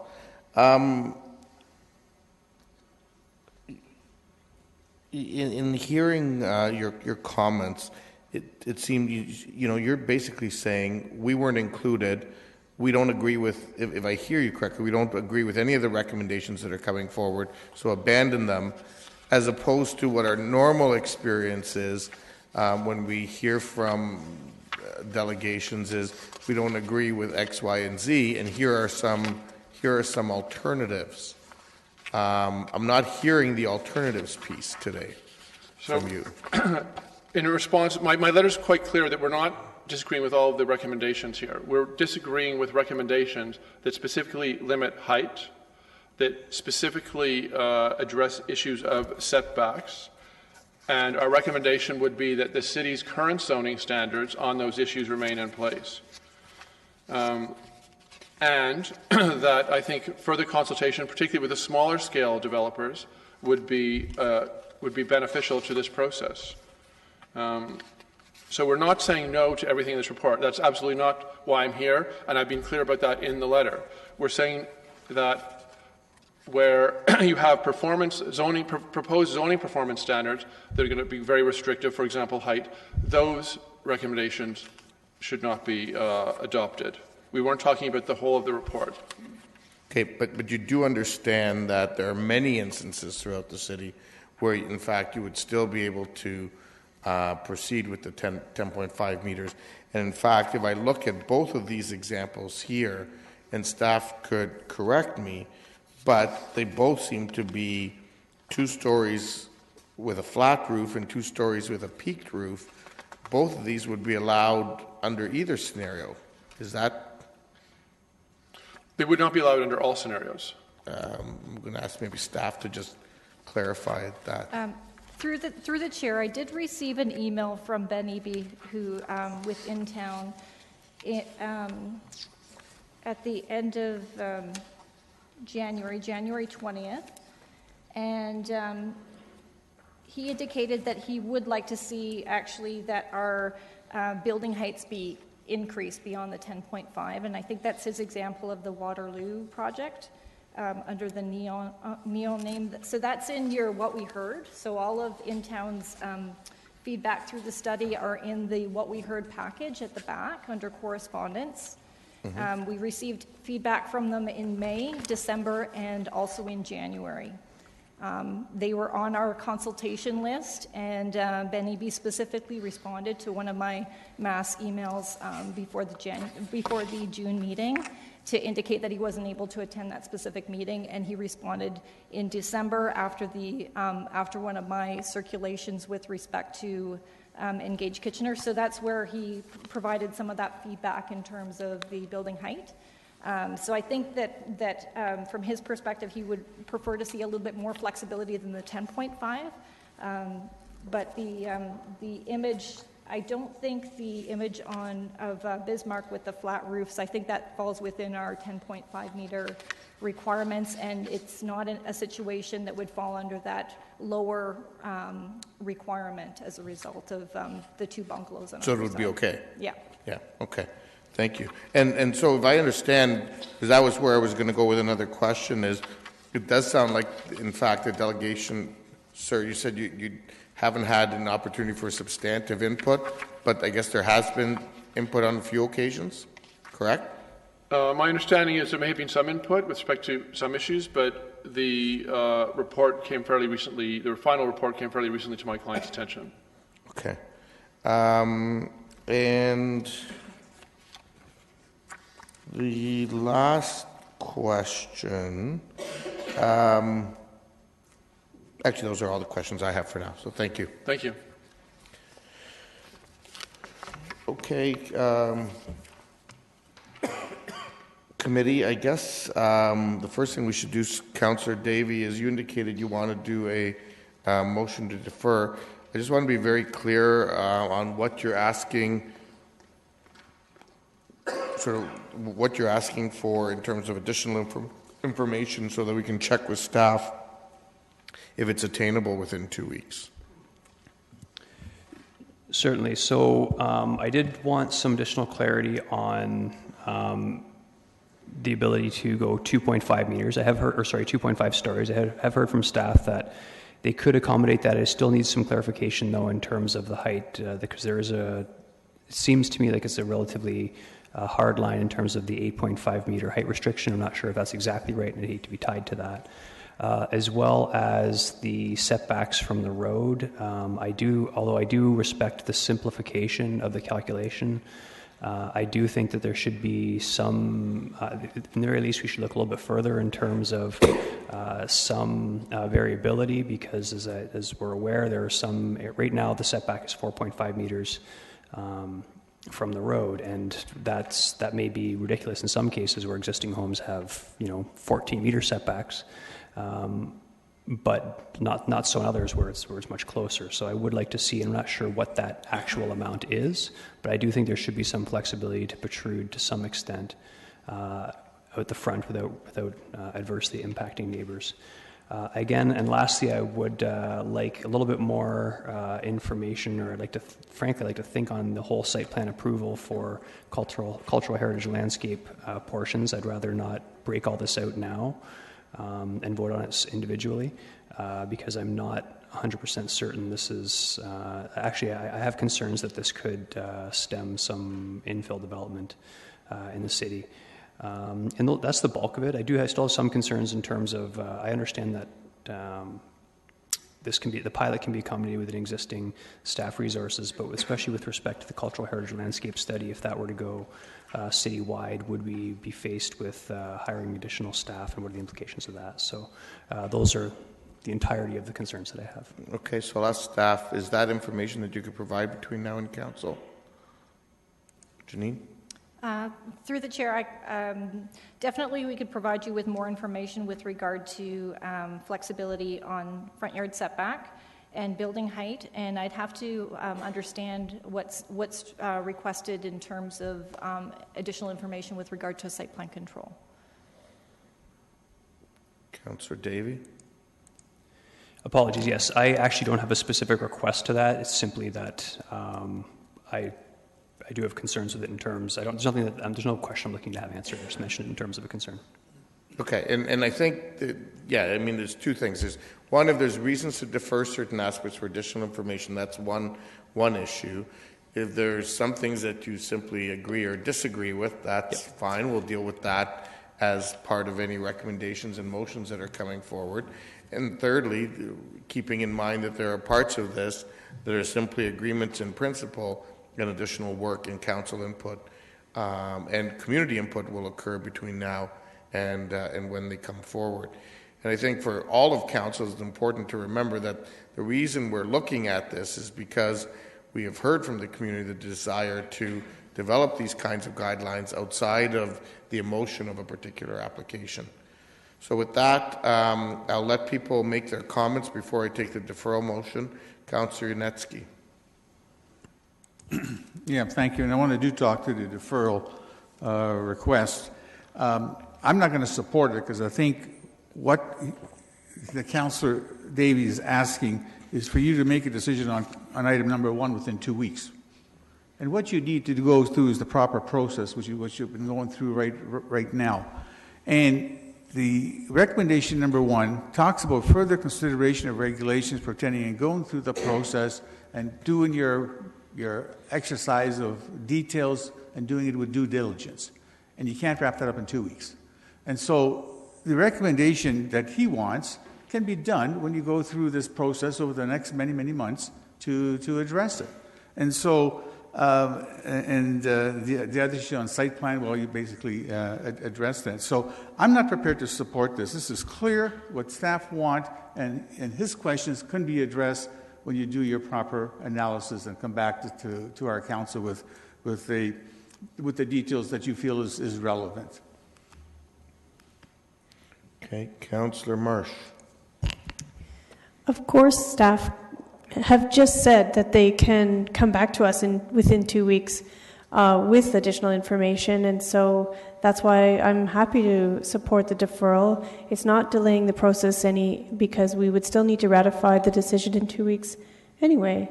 So I am very happy with the report. I think that it's very reflective of what we've been seeing coming forward in the last year. I do support the deferral only because I am looking to see some additional flexibility around the setback being a little less simple, perhaps, but a little more reasonable in looking at additional numbers of homes on either side of the property in question. And one additional comment that I would have is, I really liked the direction the mayor was going in when he was asking about what about encouraging front porch culture. And I would put it to staff to see if looking back over this year in this study, if there would be potential ways to do so. One idea might be to see about allowing the setbacks to not be adhered to so strictly if the additional frontage is including a porch. Front porch culture is a catchphrase that some developers are using that is really just a little postage stamp size place to stand and knock on the door. But it really, in our neighborhoods,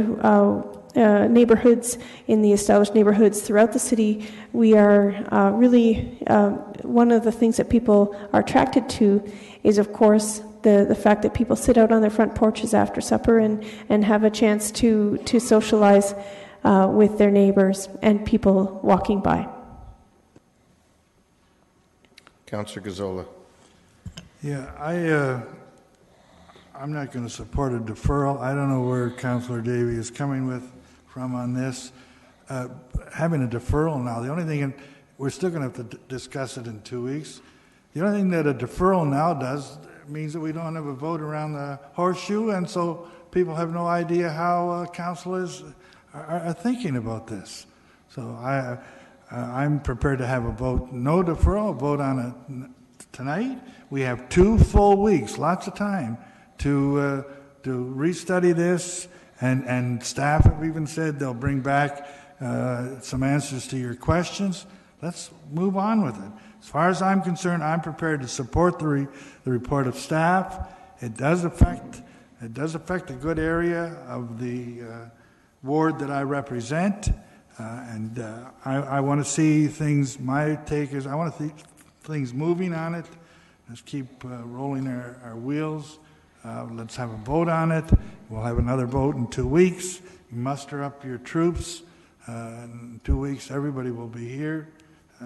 So let's get on with it. Thank you, Councillor Gazzola. Councillor David, do you want to speak now or at the end? Okay, go ahead then. Thank you. So the question as to why, to be honest, I want to support this. I think this is staff did a great job on this. They got lots of engagement, and there's a lot of good directives here. But there's no rush. There's no rush to this at all. We're not talking about a specific property that's pending being built. So why would we want to risk making any mistakes on this? That's the reason I'm deferring. And frankly, if I vote now, I'm unclear on some key aspects. And to be honest, before, I don't know, as of noon maybe today, I was less concerned, but we did receive some emails recently, and we heard from a delegation that has some concerns from it as well. So what's the harm in just taking a sober second look between now and council? And what is that sober second look? I've heard, and even in this document, in terms of the engagement, it was very split in terms of the height, okay? And that was one of the key sticking issues. And from what the direction is, it seems fairly hard in terms of 8.5 meters, and I'm wholly unclear whether that's the exact right amount to ensure that we can at least have that sort of midpoint in terms of 2.5 stories. And I'm also unclear in terms of the setbacks from the road. So I don't see any harm whatsoever in deferring this. And I want to reiterate that I do think this is a great report, and there's a lot of good stuff in here, especially in terms of the public awareness on a go-forward basis. I just want to make sure that we get it right, and I look forward to approving it at council. Councillor Fernandez. So throughout the process, I saw, as I saw it unfold, I saw that staff and consultants tried their best to receive comments and concerns from residents, builders, developers, generally all the stakeholders that would be involved. And being on that bus tour made it very clear to most of us the need for these recommendations and why they're coming forward tonight. This is not limiting creativity or character or uniqueness on our streetscapes, but it's recognizing a common ground in many of our existing and established neighborhoods. We have great diversity in many of those neighborhoods, and we need to keep that diversity, but recognize that significant changes to setbacks and height of a new build in the subject area is critical to keeping that diversity, but also keeping that common ground. I'm pleased to see even that our region commissioner of planning and development, our previous economic development director, also supported the REN's recommendation, and he was part of our Make It Kitchener, which is one of the comments made by the delegation in his letter about Make It Kitchener. The Citizens Guide is critical and important and needs to be made available to the citizens and residents as soon as possible. I think that this will eliminate confusion and extra questions. I don't think that site plan approvals will hamper development. Matter of fact, I think it will make it very clear to developers and builders that they need to take a long and sober look at what they're doing in existing neighborhoods. I think that it will impact how they do development, how they can think outside the box, how they can be creative, how they can be flexible, and still build something unique and special that will add to the neighborhood. The general flow in an existing neighborhood and visualizing how it will look with a substantially large house or building beside them is really important, and Jane made that point very clear tonight. And I think what you said tonight, Jane, was really important because you talked about being open for change and being flexible for change and participating in the process. And I think that message needs to go not just to the stakeholders who participated in this process, but it needs to go out to the broader community. And, our Home Builders Association, my understanding is that many of them were invited to the engagement. I think our consultant did a good job. I know that there were comments about, the clicker evening, and that wasn't necessarily successful. But, we're not finished with this yet. We've got an opportunity for a pilot project.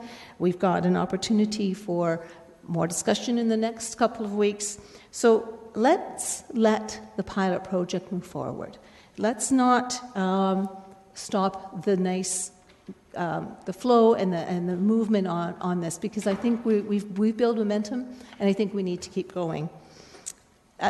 With regard to the front porch culture, I think we heard from staff that that's not going. That they want to promote that. That's not going to change. And I think if we're looking at intensification or a change in a house, if somebody's adding a front porch, that's significantly different than somebody adding a garage on a whole street where there's no garages, or building a house that's significantly taller or narrower or bigger.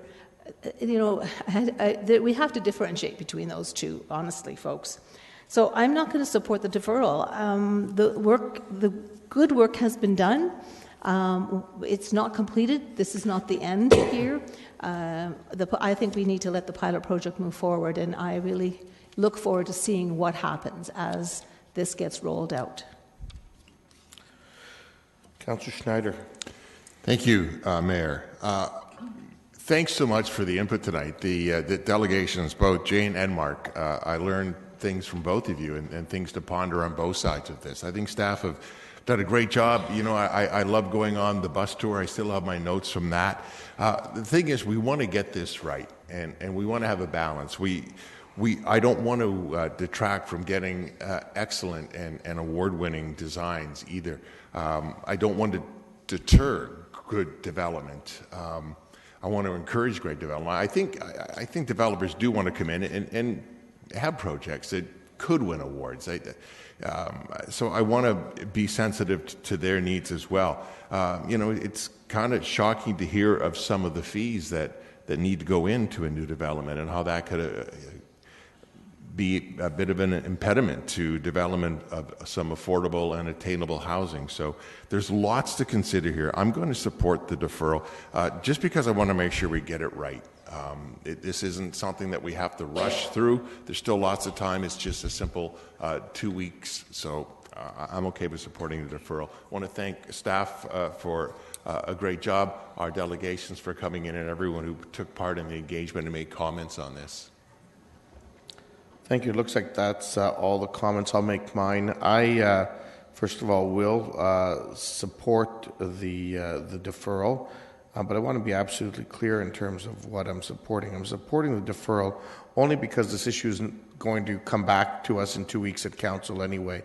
And if having that additional information is going to hopefully be helpful and get additional members of council on board in terms of the importance of this document and that this is the right way to go, then I have no problem waiting 2 weeks to see that vote occur.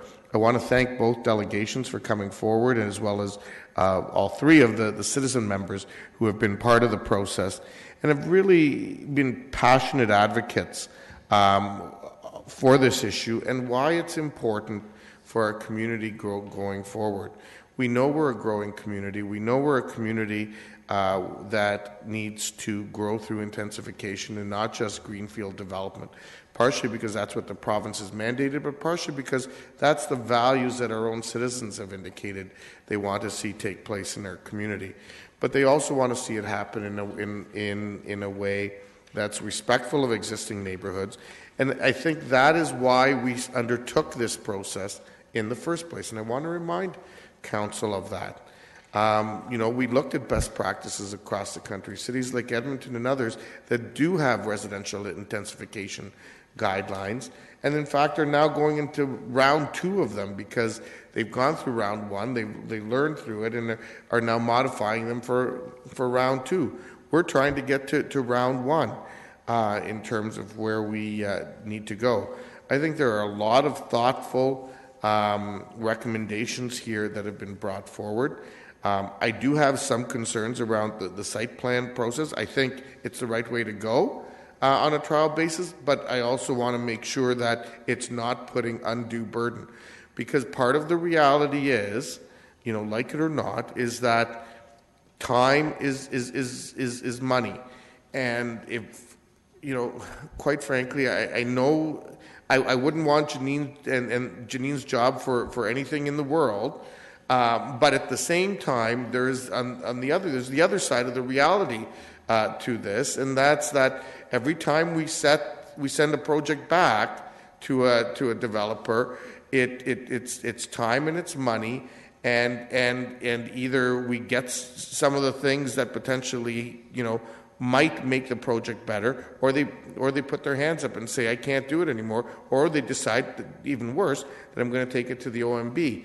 And it's much more difficult for a small player to deal with sort of the challenges of government than it is for a big player to deal with it. And so I think all of these things need to be balanced in these kinds of circumstances. And so that's an area when it does ultimately come back a few months from now, I'll be looking at very closely. But in the meantime, I'm happy to have this additional information come forward, and we will deal with this in 2 weeks. But I think generally speaking, we have a very solid document that isn't just a staff document, but more importantly, it's also a community document. And that says a lot to me. So with that, record a vote? Sorry? Sure, go ahead. Click in. Go ahead, Councillor Gazzola. Can this information not come back to us without having a deferral? It can, but Councillor Gazzola, that's the motion that's on the floor, and that's what we'll deal with. Okay, so the motion to defer with additional information, all to come back at council in 2 weeks. Recorded vote has been called. Just to defer. Well, we'll deal with that as a separate.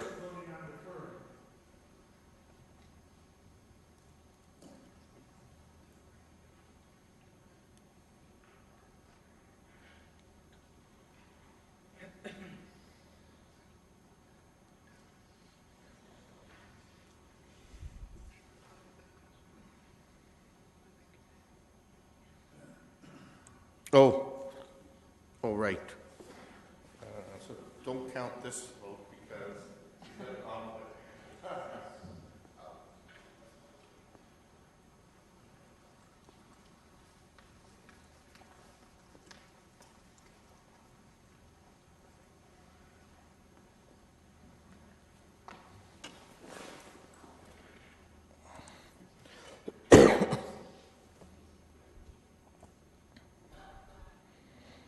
All those in favor?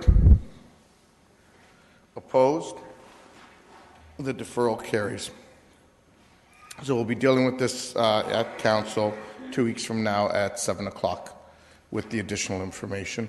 And that information will be sent out on the Thursday prior in the council packages. Thank you, everybody. And we'll now just have Councillor Singh come back over to resume the chair for the second item, which is Pioneer Tower Road.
Okay, so I think we have still a good evening ahead of us, so if you can please start taking your seats so we can continue with the second part of the Planning and Strategic Initiatives Committee.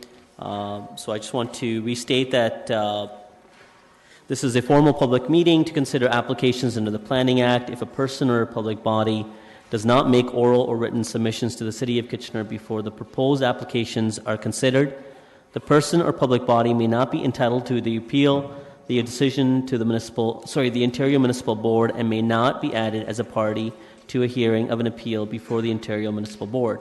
Item 2 is for zone change at 11 Pioneer Tower Road. It's being presented. I think, Katie, you want to make a small presentation. Again, please, if committee members want to take seat, and so we can carry on. Katie, whenever you're ready, I'll turn your mic on. Thank you. Through you, Mr. Chair. Christine, are you able to turn on the presentation? Can you put your mic up a little bit? A little closer? Sure. Sorry about that. Thank you. Through you, Mr. Chair, I'm here this evening to speak to the recommendations before you on the proposed zone change application for 11 Pioneer Tower Road.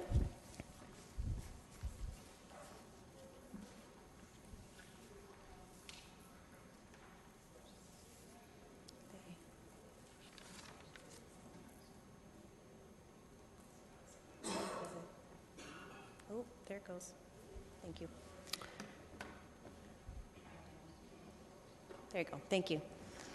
The property is located at the corner of Pioneer Tower Road and Baxter Place near the intersection of King Street East and Sports World Drive. The property currently contains a single detached dwelling. It's located on lands that are designated low-rise residential and are also zoned for residential uses. The owner is proposing to add a special provision to the lands to permit a health clinic for her naturopathic health practice. This is a picture of the house that is in existence right now on the subject lands. It's a vacant single detached dwelling. and this is the development concept provided by the applicant. So the existing home is proposed to be renovated. An attached garage is proposed to be replaced with with an addition, basically in keeping with the scale of the existing house and within the same footprint of the existing attached garage. And planning and urban design staff have worked with the applicant to ensure that the health clinic looks like a home. In the staff report that was circulated, staff provided a detailed discussion outlining the applicable official plan policies, describing the proposed zone change, and responding to questions and comments identified by property owners in letters at the neighborhood information meeting and at a small group meeting. I'd like to highlight some of the key points and the planning analysis for you. So first, the lands are designated low-rise residential in the new 2014 council-approved official plan. Health clinics are permitted in this designation as a complementary land use and subject to certain locational criteria, and staff are of the opinion that those criteria have been met. Staff are also of the opinion that the use, the building, and site design are appropriate and compatible in the neighborhood. You can see that the property is located at the entrance to the neighborhood in a location where land uses transition from the service commercial uses along King Street East to the established residential neighborhood. The lands that are highlighted in pink are the commercial lands, and the ones that aren't highlighted are the neighborhood. So the commercial lands contain a range of restaurants, some with drive-thrus, hotel, commercial plazas, as well as big box developments. This particular lot is very exposed to the major intersection of King Street and Sports World Drive, and it's flanked on two sides by commercial plazas. Now, I do want to say that this lot could very appropriately remain as a residential lot. It's not uncommon or inappropriate for residential uses to be located near busy intersections, near other commercial uses. However, staff are of the opinion that a health clinic use will be more tolerant of some of the impacts associated with being in this sort of a location, things like headlight glare and noise, than a single detached dwelling would be. At the same time, the proposed use is one that has very few negative impacts that are associated with it, such as high volumes of noise, lights, traffic, emissions, and is compatible when adjacent to low-rise residential land uses, and is very common throughout the city to have health clinics located in residential or immediately adjacent to residential areas. So over the last number of months, staff have met with neighboring property owners, and we recognize that the interface between adjacent properties and the proposed health clinic is very important. As such, adjustments have been made to the conceptual site plan, and staff are recommending a number of special regulations be added to the proposed use. So I'm going to put this up just for reference. This is a proposed site concept. Some of the regulations that we are proposing are to limit the size of the natural health clinic. You can see the existing residential building and the proposed addition. We're proposing to limit the number of health professionals in attendance to 4, to limit the size of any accessory retail space and the number of clients that can attend classes and educational seminars. We're also proposing to increase screening and fencing requirements. Typically between residentially zoned properties, there's no requirement for fencing, but we feel that because this is a parking lot, it is important to have a fence there, so we're recommending a 2-meter high fence as a minimum. We're also recommending that there are setbacks between the required parking area and the lot lines.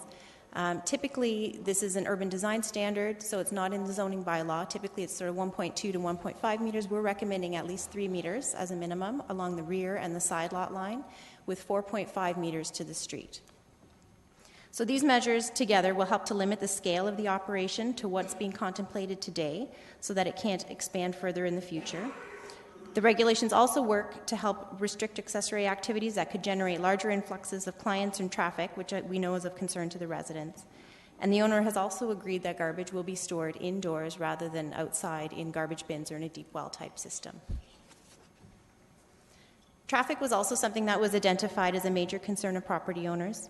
Neither the city nor the region required a traffic study as part of the complete application, as the scale of this proposal is smaller than what would typically trigger one. However, as traffic was identified as a major concern to neighboring residents, the applicant prepared a traffic assessment, and the study finds that with the proposed health clinic, the local intersection at Pioneer Tower and Baxter will continue to operate at a good level of service, and that the impacts to the King Street and Pioneer Tower intersection will be imperceptible. Transportation Services staff agree with the findings and recommendations of the report, and they agree that no improvements are needed to existing streets or intersections as a result of this proposal. In addition, the applicant is not seeking any reductions to parking for the health clinic use. As such, sufficient parking will be provided on site, so that parking is not anticipated to overflow onto any local streets. So in conclusion, staff are of the opinion that the proposed zone change is appropriate for the future use of the lands, and we recommend approval of the zone change application.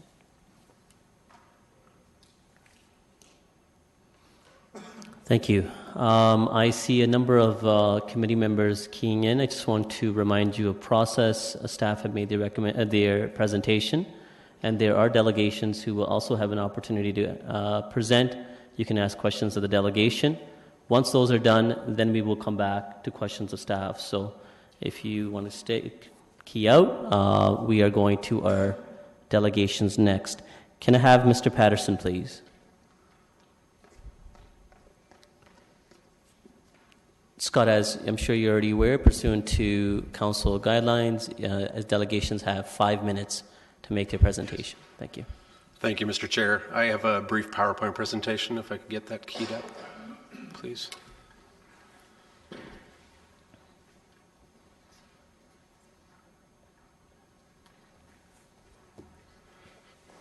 So good evening. Again, my name is Scott Patterson. I'm a planning consultant, and I represent the landowner in this application.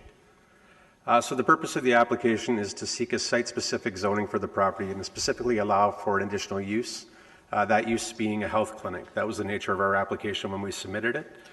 Through discussions with staff, the nature of that use has changed to become a natural health clinic, which is a little different in the regard that it doesn't allow for your typical doctor, dentist, or anything like that, and allows a more focused use on the subject property. The nature of the clinic and the operation that is proposed is a naturopathic doctor-based service in the atmosphere of healing in a home-like environment, which is highly beneficial to the patients. So with regard to the process that we've undertaken, there was a meeting in the applicant's home prior to the application being filed. That occurred in November of 2015. There was a neighborhood information meeting in September of last year, and a meeting with the immediate neighbors in November of last year. And of course, there's been ongoing discussions with city staff during this process as well. So as Katie had noted, the subject property is located at a very intense intersection in the city of Kitchener. On the air photo, you will see that there's a pool in the backyard. That will naturally be removed to create for parking in support of the use, as well as the existing septic system and well will also be discontinued, and it's proposed that the subject development would connect to municipal services. And again, another air photo just for context of the overall commercial area of the neighborhood. So with regard to the site plan itself, as noted, the intent is to keep the majority of the existing house and create a new addition in place of where there's an existing garage. You will see that there's a single access out to Baxter Place proposed, and it's actually closer to the intersection than the entrance to the commercial plaza across the road. The building square footage is limited to 307 square meters, so roughly 3,300 square feet, and that exactly matches the number of parking spaces that are proposed on the site, being 20. We're not seeking a reduction in parking, and in fact, we're not seeking a reduction in any of the setback requirements or any of the typical zoning bylaw regulations that you would see. We're only asking for the additional permitted use on site. As noted, garbage is to be stored indoors, and in most instances, we're actually doubling or increasing some of the requirements that are typical. As Katie had noted, there's typically a requirement of 1.5 meters for buffering where a residential zone meets another residential zone. In this instance, we've got 3-meter buffers, and in most instances, we exceed those requirements as well. This is the concept landscape plan that's been provided through this process. The intent is to maintain the existing trees on abutting properties and naturally add significant landscaping to the development itself. And going forward, if this is approved by council, site plan approval would naturally be necessary, and site lighting plans, landscape plans, and full details of the project would be required. So in summary, this is again a proposal to maintain the existing residential zoning on the property and specifically add that additional use provision to allow for the natural health clinic. It meets all of the regional official plan, provincial policy documents, and it's a modest intensification of the subject lands. I'd like to stress that. It's a modest intensification. And as again noted, site plan approval will be required. Although not registered as a delegation tonight, Jim Mallett is here. Jim's the president of Paradigm Transportation Solutions. We did have a traffic impact study prepared in response to the comments that we received. So Jim is not scheduled to actually speak, but he will respond to any questions or inquiries from yourselves, or should questions from the public come up as well. And lastly, we would like to thank staff. This has been a very evolving process. There's been a lot of discussion regarding the site design, the nature of the use, limiting the size of the use, limiting the number of professionals that could practice in the building itself. There's been a lot of iterations back and forth of how to successfully make this a project that's both compatible, can be buffered, can be screened, and still work for both the landowner and hopefully the public as well. So we'd like to thank staff for that, and also thank them for their detailed staff report, as I think that provides committee with a good overview of the details that have been worked on to date. So if there's any questions, I'd be happy to answer those at this time. Thank you, Mr. Patterson, for following in light of the line of the time limit. There are questions of you from committee members. Councillor Davey, you have 5 minutes. Thank you. Just a question on behalf of the applicant. Just looking at the limitations, I see that there's a limit of a maximum of 4 health professionals there at one time and a maximum of 3 clients at a time, which is 7 plus those waiting.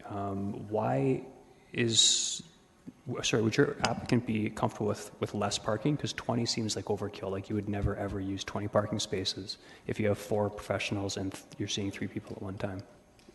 Through you, Mr. Chair. We're comfortable with the 20 parking spaces that we have on site today. A further reduction, I think, would pose greater concern to some of the neighbors around the property. There is a concern about on-site or on-street parking, off-site. So we'd like to maintain that number of parking spaces if at all possible, just to make sure that the project can operate on the site itself. Okay, so should the neighbors, and I'm not presuming, I'm just asking the question while you're up, should the neighbors want this to look more like a home than a business, and they would prefer fewer parking spaces with the assurance that there wouldn't be overflow parking? Is that something your client would be prepared to look at? Through you, Mr. Chair, I believe that's something that could be discussed. I wouldn't suggest we could reduce the number of parking spaces down to 10 or something like that. I think we still need to make sure that we have a viable number of spaces on site, and just to avoid those issues. Okay, thank you. Councillor Janetsky. Thank you for coming in, Mr. Patterson. Where does your client operate practice right now? Through you, Mr. Chair, they have a practice in Petersburg. That's currently where they're just located. Just outside of Kitchener? Yes. Okay. And how many practitioners are operating there? I believe there's 3 professionals on site right now, plus support staff. How many support staff? 3. I'm being told 3. 3. So when they relocate here, it'll be 3 professionals, or will it be 4? Because I know you're asking for 4 under the regulations. Again, through you, Mr. Chair, this building, I believe, is larger than the facility that they have currently. So there is an opportunity to expand.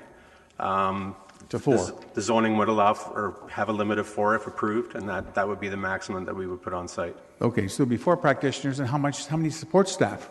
I believe that would increase proportionally, so we'd probably be looking at a couple of additional support staff to support that additional professional.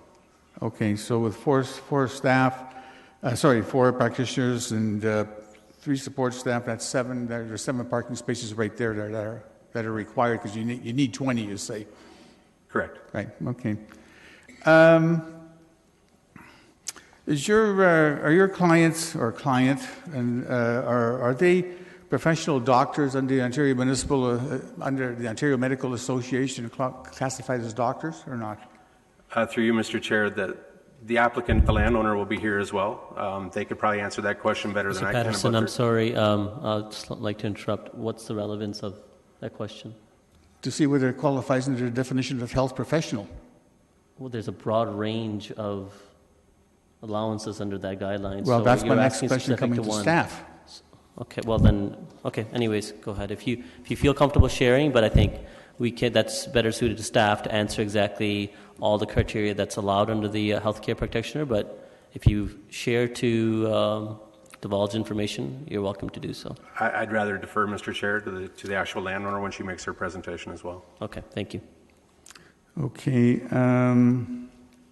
Has your client tried to find any other locations other than this site? I mean, there are health offices or clinics allowed in commercial zones, and of course there's a lot of commercial development right across the street. Have they attempted to look to see of any availability for space there? Through you, Mr. Chair, yes, they have. We were asked that by the neighbors as part of the initial meetings that we had, and there was concerns or comments raised about the availability of commercial space in some of those plazas, those existing plazas. We actually did an assessment of those and provided a memo back to staff indicating that there are other zoned properties, there are other commercial plazas where this would be allowed. The issue with that is that the nature of this practice is to create a home-based environment, a soothing environment. Clients to this facility are typically there for 45 minutes to an hour and a half to 3 hours. It's felt that a home-based environment, or at least that setting, is more productive to the client as opposed to locating in a commercial plaza itself. Okay, thank you. Councilor Fernandez. Thank you. Thanks, Scott. Would you be able to go back a couple of slides to where we saw the overview with the neighborhood? One more. Okay. Sorry, I thought that maybe it was in Ms. Andrill's aerial photo, that there was a pool a pool beside the property where the parking lot is going to be. So that would be the one immediately to the left. There's no pools in the other backyards? This is the most recent aerial photo you have? Through you, Mr. Chair, I believe the property directly, I'll say below the subject property, has a pool as well. Okay, all right. That's what I thought I saw in Ms. Andrill's photo. My understanding is that the clinic will be open till 8 p.m. for patients, clients, right? That's correct. But staff will likely, and practitioners will likely be there probably another hour cleaning up and sorting through materials and doing paperwork. What do you think the impact is going to be on those two residents who have their pools behind the parking lot through the summer hours? I mean, it's going to be a lot more car traffic in behind those properties than a normal residential house, isn't there? Through you, Mr. Chair, yes, naturally there will be a greater level of activity in that rear yard area with a parking lot instead of a residential backyard. I fully agree with that. Our goal through this process has been to try and mitigate that impact. And I think staff alluded to it, and so have I, that we've created a larger buffer than would typically be required. There is an existing 2.4 meter high fence along the rear property line. Where a fence doesn't exist, we're required to build a 2 meter high fence. And I think that the bylaw is written in such a fashion that if the neighbor removes his fence, we're required to replace it on our side. We're not proposing to remove any of the trees on any abutting property. We're not seeking permission from them to do that. And we'd have to do a fairly extensive landscaping plan ourselves to look at that. We'd also look at lighting, all of the things that typically are looked at through site plan approval. So my hope is that there will be no impact on the abutting property owners. This is a pretty low-key natural health clinic. And again, that is my goal. There would be no impact. I think it's fair to say, as you've noted, that there would be a level of noise increase from a parking lot to a residential backyard. But can the two coincide and exist together? I think they can. Okay. I mean, and this may be out of your purview, but I have to ask it because it's an ongoing issue for me with automatic starters. Maybe a client has had a lovely massage and is nice and warm and it's winter and they start their car and they leave it running while they, pay their bill.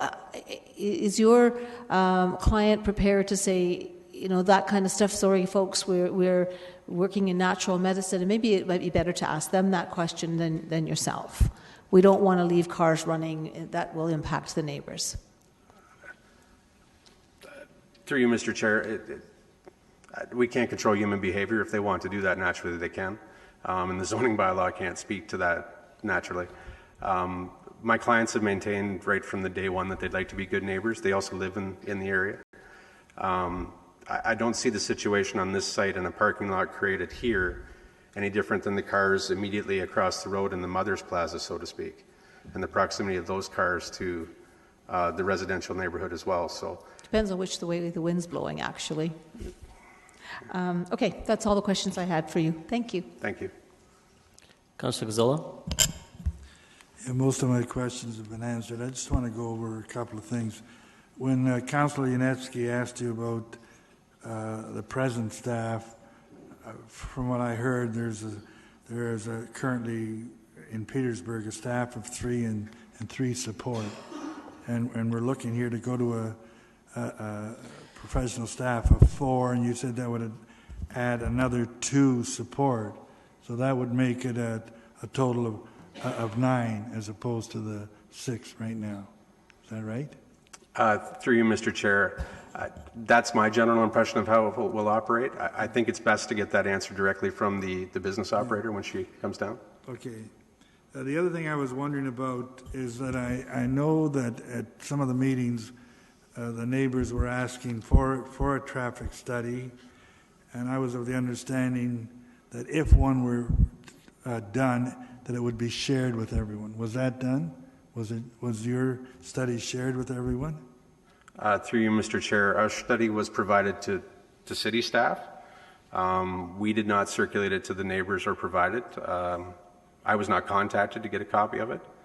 If city staff felt that they could circulate it, by all means they can. It was part of the public record. It was part of the documents that we submitted. I'm not aware if they actually did that or not, to be truthful. Okay, I'll deal with them in that. Thank you. Those are all the questions of the committee. I just have one quick one. You mentioned that there was a traffic impact study, and that was required by staff? That was their own ask? No, that staff through this project and the region both did not ask for a traffic impact study. When we submitted our application in January of 2016, it did not include a traffic study. Based on the comments that we received from the neighbors, we recognized that that was a concern of theirs. You did it on your own? We did it on our own, yes. Okay.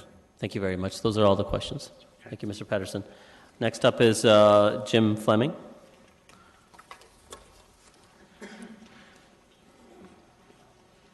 Just have two. This is Jim. Oh.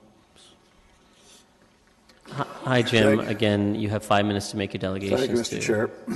Excuse me, I've got quite a cold, so I'll get increasingly croaky as time goes on. I'm sure I'll therefore make the 5-minute deadline, although it's quite a challenge when I have, I think, 45 or 50 pages of the actual plan that you're considering at this time. I want to deal with 3 things. One is what I call my problem and my immediate neighbors. The second is what I consider a problem for all of us who live in that very pleasant little community. And finally, I want to talk a bit about the process. My problem is that, if you remember the slide that was up, my house corners on 11 Tower Road, mine and my wife's, and the folks beside us have a pool. There was a pool in our backyard. We're now very lucky. As we bought the house, it has an indoor pool, but there was a pool at 11 Tower Hill. There was a pool, the one next door. There's a pool here, the pool here. We're surrounded, but it's a wonderful house because it was built mostly along Edge Hill, but some distance along Pioneer Tower, with septic tanks and wells long before Kitchener took over that area of Preston. And so, as we bought the house, we had this wonderful backyard, and we have a house which we love a lot too because its architectural design is pretty nice, and we never thought we could afford it. So we were a little alarmed when we heard about some element to change 11 Pioneer Tower Road to what was described to us as a minor adjustment of the zoning. And not to use a too much used cliche, but if it walks like a duck, talks like a duck, and quacks like a duck, or whatever it goes, it is a duck. Well, this is going to have 20. It did say originally 22.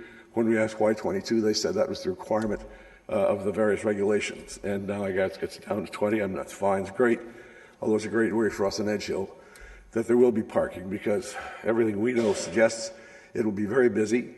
A half an hour to a full hour per treatment, I think, is the response to our concerns. That here's a house that was built in 1980, had 2 owners over the first 32 years, or 31 years perhaps, and now has a neighbor up the street who has bought it obviously to develop it into their hope and dream. My hope and dream was I wouldn't have a 22-acre parking lot or 22-lot parking lot beside my house, or that I wouldn't have the disturbance of the cars coming and going. And I now see the entranceway as well at the back, so that all the nice public driving get out and around to the commercial part beyond us. Wouldn't think that we really put in a big commercial thing here, but you have. What else could it be? And my problem is that if that's the situation, that will affect our value of our house. More than that, though, it will affect our lifestyle. One of you councillors mentioned the issue of people there at 6, 7, 8 at night. Well, we're there in the backyards too. It's how we lure our grandson over as much as we can, and how my children come by. My children. So, you know, it might be a good idea to do that at some point and to step into a residential area that has you can have a business operation, a home business. You can have 2 houses or a duplex, various things in the zoning. But it's a really fair game to do this to the neighbors. And when the study that I read earlier from the planning people, the study said, well, you know, there are lots of places with parking lots next to the residence. Well, I don't have one right now. And it also said, when I said it would cost value, they said in the report that I read, well, it may well, or may not, we don't know, it's not part of our job. So that's kind of a pass-by.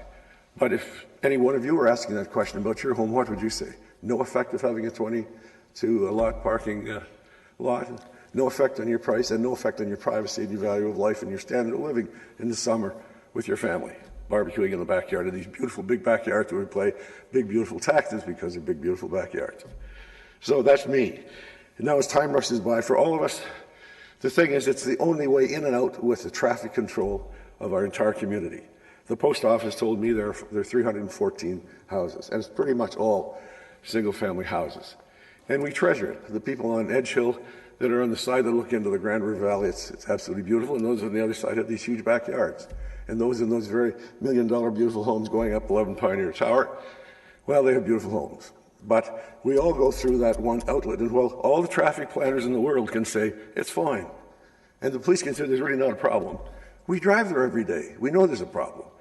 And so at the first meeting, which went 120 meters out to get who should get a notice of it, it didn't mention the parking lot. It mentioned 4 principals, but 4 principals are only 4 of the total staff. And so, you know, the next meeting was, in fact, goes to the credit of the applicant, who invited a number of people, but still only 20 or 25. About 20 showed up, and overwhelmingly the issue was, what are you doing? That's a terrible intersection to suddenly insert something like that. You know, 2 owners in 30 years. It's a lovely looking house on the outside, although it's deteriorated a bit over time. It can be fixed up, and people will live there. So why must you encroach to put a particular commercial center, no matter how good the product is, into our neighborhood? And is it fair that it affects us? And if your job as councillors are to protect the property owners as well as encourage business, then do you really think this is a reasonable application? And what I don't understand, which is my third point, I simply can't understand the process which saw only a dozen of us notified in the first instance, where we're directly affected. I went out with my grandson and my wife, and we printed up some stuff and put it to about 50. And out of that came quite a response. So some of those might have been there at the applicant's application. The overwhelming thing was noise, no, no, no. And then finally at 6:30 one Thursday afternoon, over near the plaza, what am I trying to think of the name of the street? At any rate, your main Kitchener building, all of us who knew of it, of this seeming secret, were there, and the same thing, all sorts of noise. At one point, somebody there who knew a lot about planning said, this is commercial, look, it's commercial. And Katie said, maybe a little annoyed with all of us, well, if you want me to make it commercial, I'll make it commercial. The person chairing the meeting said, when somebody got up to make a complaint, somebody else had already made that complaint. And we all said, what do you mean? Jim, you're past your 5 minutes. I let you go on further as well. There's questions of you by committee members. So, no, as you get asked questions, you're going to have an opportunity to carry on with some of the information that you're trying to relay as well. So you'll have more opportunities. So it's not just stopping you at this point. Councillor Janetsky, you have 5 minutes. Thank you for coming in and making your comments. I didn't catch at the beginning where you said you lived. Do you live on Pioneer Tower Road or on Baxter No, or I on Edge Hill? live You don't have to give your address. You can give your... 258 Edge Hill Road, which want is to, you can. directly behind and one side. My back quarter of my property touches on that property. Okay, so you're one in from Baxter. Yes. Okay. There's a lot of traffic issues that you've pointed out. When is the worst traffic concerns? Is it during the week, during morning times, evening times, weekends? Help me out. Well, one of the problems is that it takes me a few seconds. It's not us. It's not our community. It's Sports World, and behind that Maple Grove. It's all the heavy, huge trucks that come in busy periods as well as slower periods. It's the whole concentration of the commercial area just beyond us that makes that intersection so heavy. King Street and Highway 8 carries most of the traffic out of Kitchener going on to 401 West. So they get a lot of backup there. Two of those four zones turn into going to the big box stores like Costco. All this heavy traffic coming up and building up more and more. Only part of that's built up now that goes back into Cambridge Industrial. And only part of it'll be years before they ever build a highway to relieve the issue of it lacking for Highway 1 West. So that means that, for instance, I timed it the other day 12 seconds to get out the light and make a left turn into Kitchener. That's very few cars can get through, and so they do back up, even in fairly slower periods. It just depends on what comes. And remember, two plazas are also there feeding into this. Okay, I understand the concerns about the traffic on the commercial lanes on the other side of King Street. But because of that, there's cars that are on Baxter and on Pioneer Tower Road that want to leave the community and go to wherever they're going to work or shopping, etc. How big of the queue-ups are there on those streets? How many cars are lined up trying to get out at any one Right time? now there are 3 lanes at the actual intersection going out, and one is left turn, middle is straight, and the right is right turn. Yep. It takes about 6 to 8 cars to block that before the 2 stop signs on Pioneer Tower and Baxter pick up cars. Now, if you come from here and you can't go into the intersection because there already are 3 there, then somebody over here comes and you get a contest. And it's not unusual at all for people to come in and block off Baxter. That's part of why there's such an uproar. So when's the worst time of the week? Is it in the morning, or is it in the evening, or is it just all day? Morning and evening, the heaviest traffic time. But the point I'm trying to make is that's now. It's only going to get worse. Isn't traffic to 401 West going to grow? Isn't that whole industrial basin going to grow? And you're going to plant where there used to be 2 or 3 car movements a day, 20, 30, 40, how many? How many per hour? And in those bad hours, sorry to be so croaky, is that not a problem? Why is this such a delightful place to put a health clinic that's a commercial operation? Okay. And final question to you. Are you representing just yourself, or are you representing a whole bunch of neighbors here? I'm representing myself, and I'm delighted to see a whole bunch of neighbors here. How many are there here? Do hands up? Okay. Thank you very much. Please, members of the gallery, if you can try to refrain from making comments from the gallery, that would be appreciated. Jim, there are other members of committee that have questions. Councilor Fernandez? Yes, thanks, Jim, and I won't keep you up there too long. I'm sure you're getting a little parched. I was out there on Sunday, and although it wasn't a peak hour, certainly there was a fair bit of traffic along King Street. But I oriented myself, and I found myself at River's Edge Golf Course, which is at the bottom. Is it possible for us to get the map up, please? Why don't?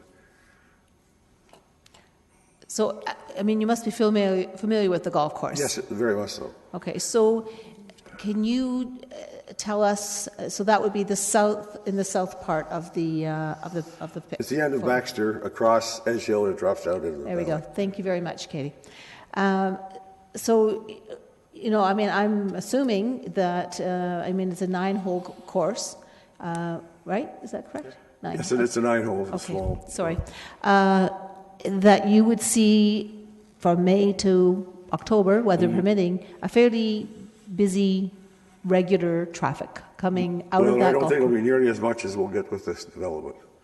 I'm sorry? Because they come in and they're there for 2 or 3 hours. The capacity, is my guess, is 80 or 100 at best. So spread over a long day golfing. It's not nearly the issue of in and out, hour after hour. Oh, I see what you're saying. Okay. So this is over a longer period of time, but still there is that traffic that comes out. There's that traffic as well as the two Harvey's, Mama's Pizza, a hotel, a food, what do you call it, a buffet, and one has 175 parking spaces, the other has 125. Okay, so this just throws it those businesses across from the proposed, where the red square is, so north of that red square, yes, there's an Indian restaurant and a Harvey's. Those also dump out onto Pioneer Tower Road in terms of their driveways, or do they come out on Baxter? No, pardon me, it's onto Baxter, actually. Baxter, and then they have a stop sign which stops them from going into the intersection. Same with Pioneer Tower, they have a stop sign which stops them from going into the intersection. So when it backs up to 8 or 9 cars, trucks more so, everything starts backing up with a stop. When the light turns green, everybody goes like crazy. Okay. So, Mr. Fleming, you've identified the concerns about the transportation and the additional traffic. You've also identified that you're concerned about the enjoyment of your backyard during the hours of operation of this clinic. Mm-hmm. And is there anything else that you want to tell us that you're concerned about with regards to this health clinic? Probably the process, and I'll be very brief. I think that the efforts, with all due respect to your very hardworking and dedicated planning department, minimized informing our community of what they faced. This isn't just a problem for people in 120 meters. It's universal. There are 314 houses. They all go back and forth. The only way out is through that light, except if they're going short distances into the area. So it seems to me there should have been some effort. They're certainly a part of what planning is about. Some effort to get those people. I believe that 3/4 of them don't even know the details of this. Okay, and this is an issue that many of us have spoken about in the past, and I know that our staff are guided by planning principles and the Planning Act on what the circulation is. But I agree that in a situation like this, that even a large sign posted on the corner would have at least alerted more people than the circulation would have provided. Well, there's going to have to be some signing, surely, to get people to go to the centre. Right. So yes. No, I make a point about that. One of the problems with the backups in heavy periods along King Street and along Sports World is that they back up even beyond the next light on double lines to turn. And there was a problem where people were so frustrated, they drove through, nipped around the little island at Baxter, and then headed off towards 401, or they came this way and nipped around it and headed on down. And that's dangerous as can be. And the result of that was 2 signs, one here on the island, one here by the house, saying no U-turns are prohibited. It's already a problem area. Yes, and I've been actually experienced that exact same thing, not this Sunday, but in the past. Thank you very much for coming in and presenting your concerns to us. Councillor Davey. Hi, thank you, Mr. Fleming, for your presentation. I know this is very upsetting to you, but I appreciate the way that you've collected your thoughts and presented them respectfully. I hear your concerns, certainly, and I guess my first question is that you understand that this council is not the last. We don't have the final say. This isn't the last line. Okay. So really, the way I see it at times is for committee and council to put forward the best negotiating position that we can before it takes that final step. So it's a difficult question to ask you, but it's the same question that we have to ultimately answer. Is there a middle ground in terms of number of parking spaces, use, anything that you can foresee, or is it a straight up? Well, no? I think Katie Andrew tried very hard to find it could be mitigated. We had a meeting. I'd probably criticize the department or Katie or whoever made the minutes, both for those minutes and the meeting that the staff themselves had for the community, that they didn't reflect all the anger and concern that was there. As far as the OMB is concerned, I was a reporter for many years, and I've covered many meetings like this in Toronto. But in my home is Kitchener. I was born here and so on, and I love this country, this community country too. So my problem is that something that you were in the paper about a while back, and something Councillor Gazzola told me, he said, if we vote against our planning department, who pays the bills when we have to go to the OMB? I'm telling you, the OMB isn't an easy thing to be developers. And the best thing you can have is the support of your council, the voters.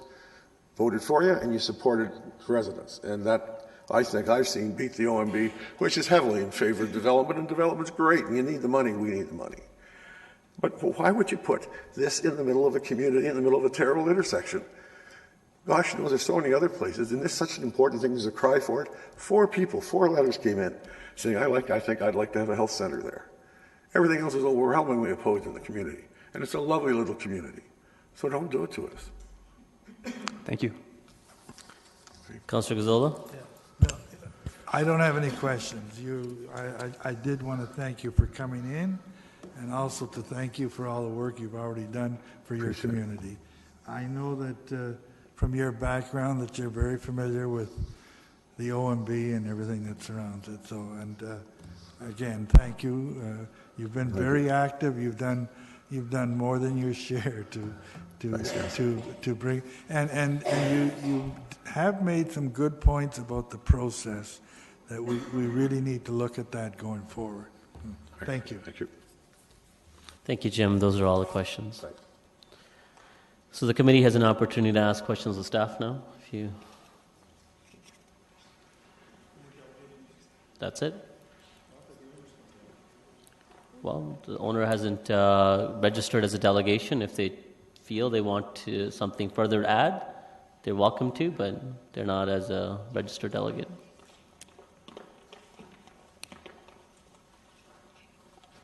Hi. Hello. Forgive my informality. I'm not sure of the process here, so mind my ignorance on this part, but Mr. Chair, members of council and staff, neighbors as well. I'm Dr. Marisol Tajero, and I just wanted to share with you quickly my plan for the property.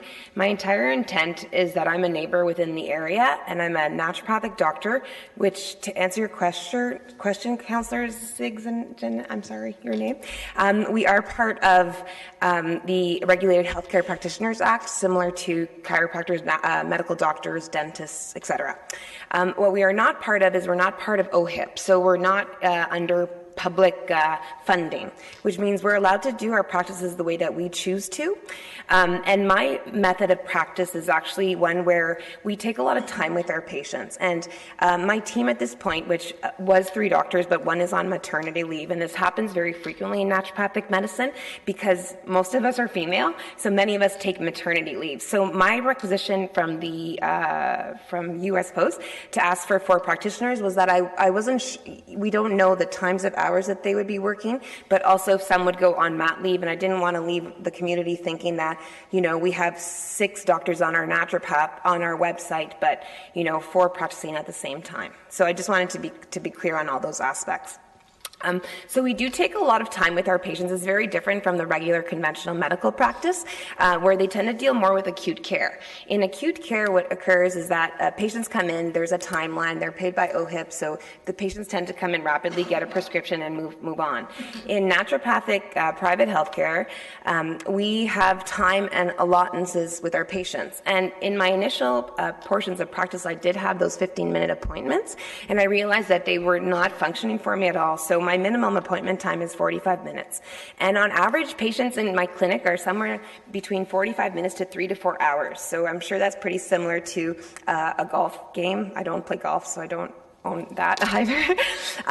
But so they're there for treatment, and because I don't treat acute medicine, I tend to treat a lot more chronic care, chronic disease such as cancer, autoimmunity, conditions where patients are not finding a solution within the conventional medical practice. And then the other side of that coin is that I also treat preventative health care, so people who are wanting to learn more about their health and how to be their own best health advocates. And so my job is to educate my patients. And so we take time, and they do treatments where they will be there for longer periods of time. And the doctors as well as support staff are necessary because there are multiple concerns with patients, and sometimes we need to have the staff. There's patients calling in. We don't want people coming in all at once. We want to make sure that things are alleviated by support staff answering the phones and emails and things like that. So my goal is, and my pure intent with this is to really have, and one of the reasons I have looked at many different properties, commercial as well as this property, and that I wanted to maintain the home-like setting of a naturopathic practice because it is a place where it's very different from normal medicine practice, where people go and they seek solace, and it's a place of solitude and quietness and calmness and treatment to reduce their stress that they're dealing with on a regular basis. So it's a very different model of practice, and that's one of the reasons as well within the Planning Act that it's designated as a natural health clinic as opposed to just a health clinic. So that being said, I just want to make sure, let me just check my notes that I'm not forgetting anything because I'm quite a bit nervous. I just feel that it would be a very good asset to the neighborhood. I understand everyone's feelings at this point, that they're unsure.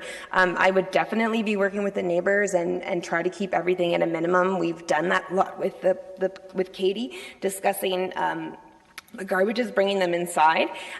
So I would absolutely be working with the neighbors to ensure that I keep things quiet, because I live down the street as well too, not very far. So I would want to make sure that my neighbors are happy with me and that I'm an asset to the community and that my clinic only provides a great service and perhaps, helps them out as well too. Thank you, I hope. There are questions of you. Councillor Schneider? So I'm more for staff. Okay. Sorry. So if you want to ring out and bring back in for Should I? Afterwards, Councillor Janetsky, go ahead. More questions. Yeah, thank you for coming in and a very good presentation at the last minute. Appreciate that. You currently work in Petersburg, I understand, and would you still continue there until you'd open up here? Is that your objective? Absolutely. Yeah, absolutely. Yes. Yeah. Okay. Would you be working weekends? That's not the plan. At this point, I work 3 days a week, and my other naturopath will work on Friday, and we don't work Mondays. So it hasn't been the plan, but I'd imagine commercial property that's changing over and the cost that's involved with this, we would probably we would have 5 days a week for sure. I don't think Sunday would be affected ever because people don't want to go see a practice on Sunday, but Saturday, I'm not sure. I can't even answer that properly at this point. But most people, the reasons we work into the evenings is because most patients will come in the evening because they're there for such a long time. They don't want to be right during their work day unless they don't work, and then they come in the daytime. So your hours would be during the week 10 to 8, more or less? Yeah, something along those lines. Yeah. Okay.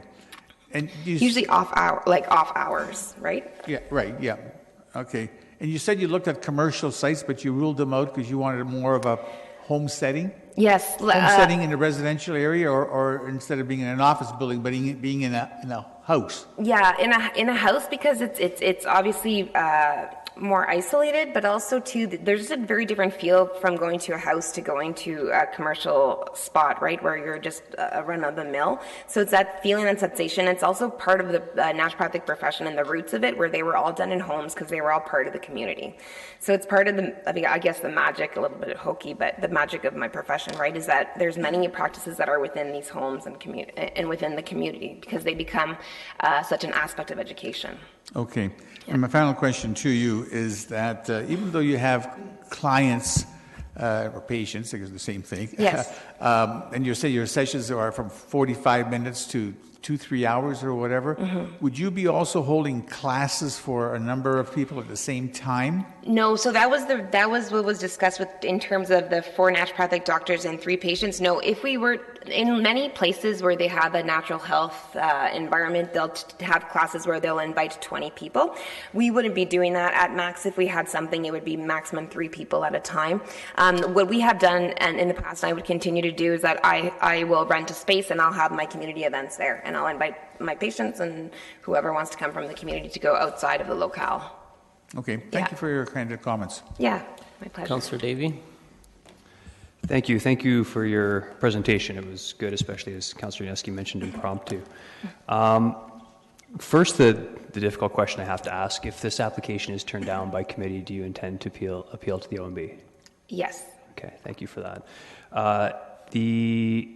I'm not even sure if this is something we can do, but supposing that this committee approved an alternate recommendation and further limited the number of health professionals, is that something that you're open to, instead of perhaps, I guess what I'm getting at ultimately is the less this looks like a business. I know the residents aren't going to be happy with this potential solution, but the less this looks like a business and the more it looks like a home, the less impact there would be. So would you be open to further restricting the number of health professionals and more so being specific in terms of the number of support staff, which would go far in limiting the number of parking spaces that we would have? It would be difficult for a couple of reasons, and I'll try to say this as tight as I can. The magnitude of this project also, having this healthcare clinic, requires us to actually have a sewer attachment line, so the cost of attaching onto the sewer from a well is huge. So I would probably need to have a minimum of 4 practitioners in order to make it viable, right? The other aspect is that what I said about the pregnancies and different times of the days, and the 4 practitioners would allow, for an example, when I'm practicing, my other practitioner helps me with patients. So it allows for a team environment and not just a solo practice, because then a solo practice would be just one where I wouldn't be doing the zone changing. Okay, and could you confirm the maximum number of anticipated support staff that you would have? 3. It would be 3, okay. And sometimes that changes, depends on, for an example, in my practice now on Thursdays, it's just 2. So it just depends on the practice day as well. Yeah. Thank you. Yeah. Councillor Gazzola? Yeah, thank you for coming down and clarifying a few issues.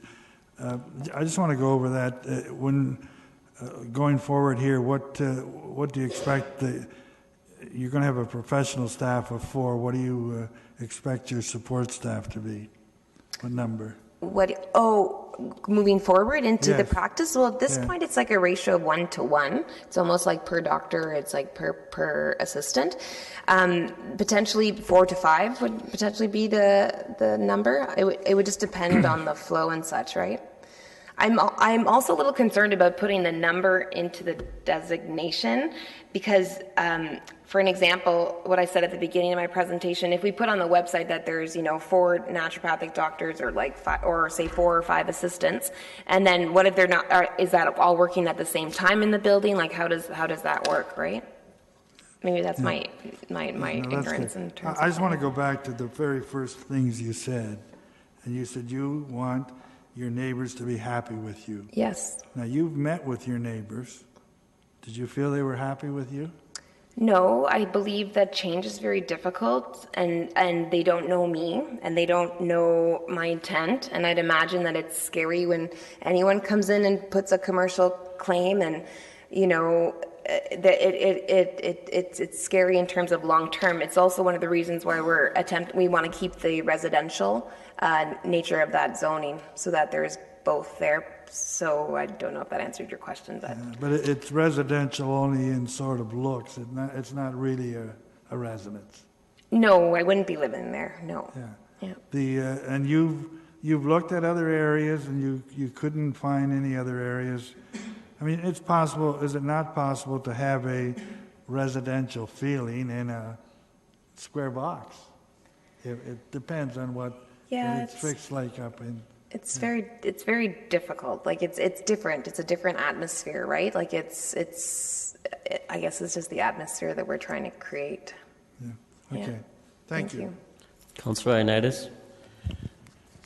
Thank you, Chair Singh, and thank you for your presentation. And the questions that I have are, from what I see in the plan here that you have proposed, is there any other alternatives, or is this the plan that you're stuck to? Like, what I'm trying to get is maybe shift the parking lot more towards the front where it's not beside the houses. Yes. I think we discussed that with we had discussed that, and there was a reason why that wouldn't make sense in terms of it's front yard setbacks. Feel for the neighbor. I'm not sure exactly. Probably my planner could explain that better, or whoever. Okay. As far as parking, as Councillor Davian alluded to your consultant,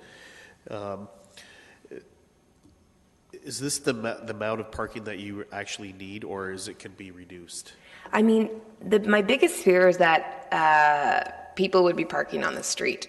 So having extra parking spaces is always a good idea in case that would be my fear, right? If there would be an overflow, and then I think that would be to the neighborhood more of an inconvenience than having, someone in the parking lot, which would be, again, that back end and the fence and all those things would be large and be done to protect the neighbors.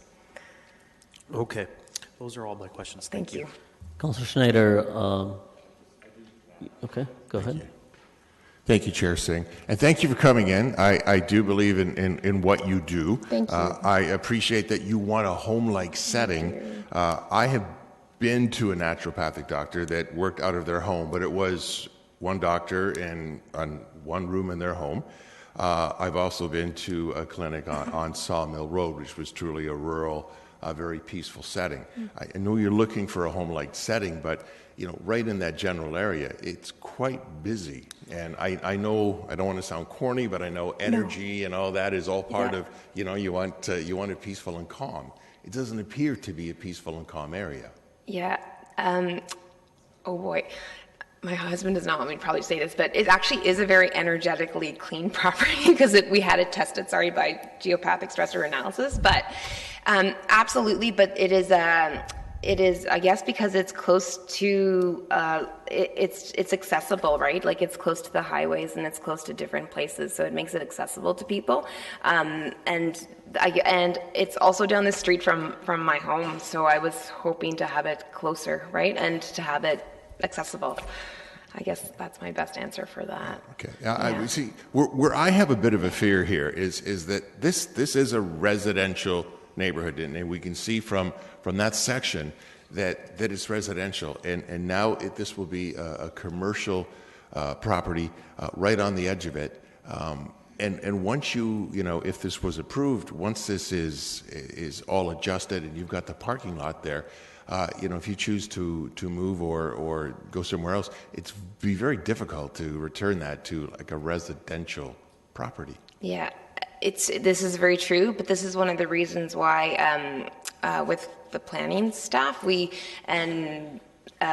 discussed the not using it as a health clinic, so that it would be restricted to a natural health clinic, because then that would help to keep along the lines of having it be a quieter establishment, an establishment that didn't see as much acute care and more like chronic long-term patients that are there for longer periods of time. So that's one of the reasons for that zoning application term. Okay, thank you. Yeah. Councillor Fernandez. Thanks for your comments, and certainly you sound very sincere in how you want to approach your practice. And I asked this of your planner, and I realize that you're not going to have any jurisdiction over people leaving their cars running, but it's a big bugaboo for me. In the summer they might want to have their car cool when they come out from your practice, or in the winter they might want to have it nice and warm after they've had nice massage or whatever their treatments are. Mm-hmm. Would you be willing to say to your clients, sorry, folks, we've got neighbors. We don't want you starting your car 3, 4, 5 minutes before. Absolutely. My patients are incredibly understanding people, and they would have no problem with that. We have signs in our office at this point, same, please take your shoes off, they feel bad. They absolutely would. They're all very kind-hearted people, and I have no problem asking them to do that. And I'm sure that they would respect that.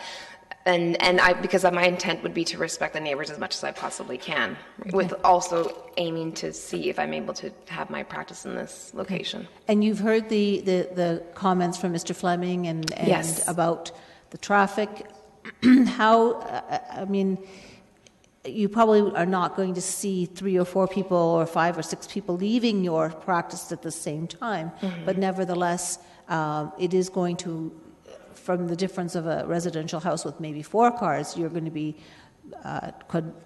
quadrupling that. Yeah, it would be different, absolutely, but it's more of a trickle. It's because, again, with one receptionist, not everyone can leave out at the same time, right? It's almost an impossibility.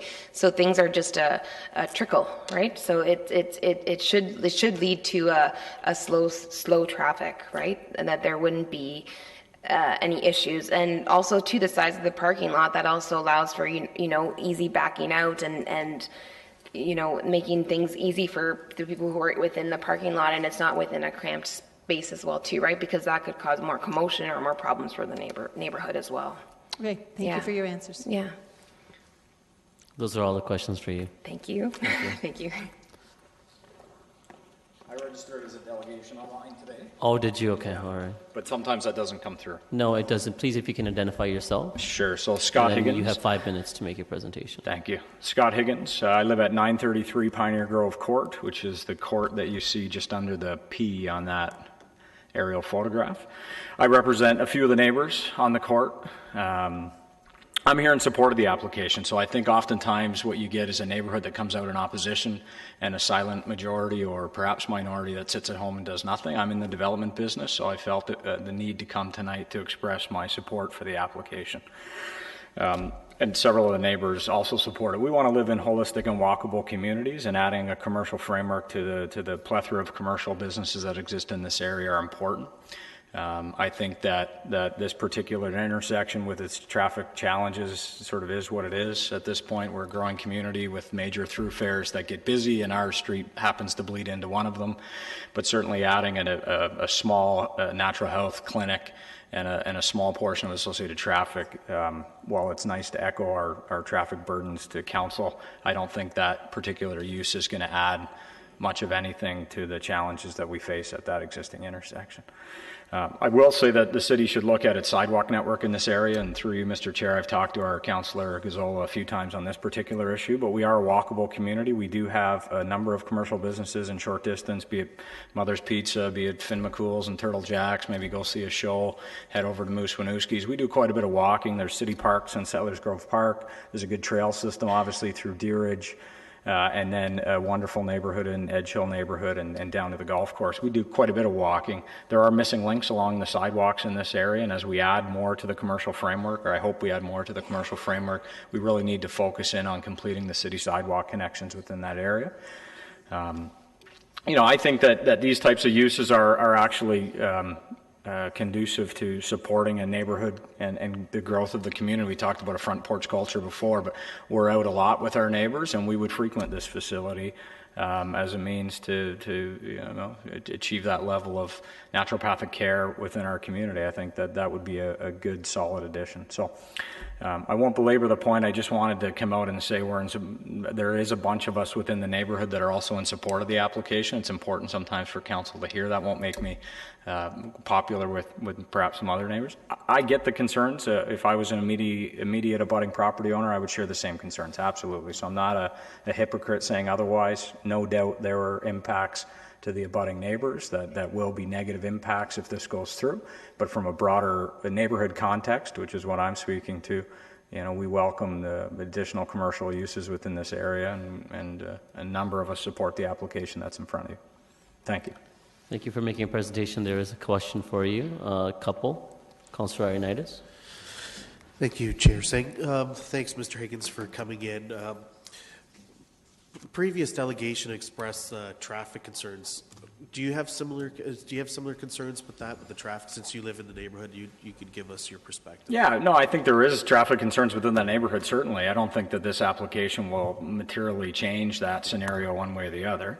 That intersection does back up along Pioneer Tower Road and Baxter, and waiting for the lights to clear. But I think an extra 12 seconds on your day isn't the end of the world. But that's irrelevant to the application, in my view. It's a concern that we all have as the growing traffic goes along, King Street and Sports World Drive. Okay, thank you. Councillor Gazzola. Yeah, I just want to point out the missing sidewalk links. I've been bringing that to council, and finally, I think it was last fall that I got council to approve, and the missing links are planned for this year. Wonderful. So, yeah. I thank you for your work on that, through you, Mr. Chair. You say you represent a number of people in your court. Well, how many people would that? Yeah, there's 5 on the court and 2 others on Pioneer Tower Road. That are all that have the similar feeling to you. Are there any vacant lots up there in the court? Are there any what, sorry? Vacant lots that could be used up in the court? Vacant lots? Vacant lots. No, there's no further vacant lots. It's a fully developed court now. Okay, thank you. Thank you. Thank you, Mr. Higgins. That's all the questions. Thank you. So again, committee has opportunity to ask questions of staff. Councillor Janetsky. Yeah, question to staff, just to maybe answer just 2 or 3 questions that I have here. Health offices and health clinics, they're permitted in a variety of zones, commercial zones, industrial zones, downtown. Is that correct? I'm sorry, go ahead. Through you, Mr. Chair. Yep, that's correct. I can't hear you. Sorry. Through you, Mr. Chair. Health clinics are permitted in a range of zones. That's true. Okay. Yeah.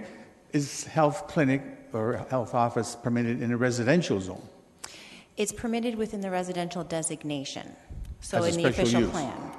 It's permitted as a complementary use. So the low-rise residential designation permits health clinic as a complementary use. Within residential zones, so the R1 to R9 zone, it's not a standard use that's permitted in those zones. Okay, so they need a zone change. That's right. Okay, that's what I'm getting at. Yeah. Okay. Then the next question I have, when you look at page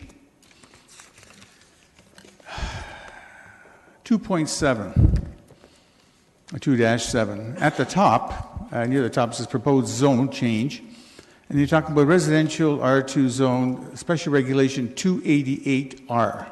And then I go to map 1 to find 288-1, and it talks about 233R.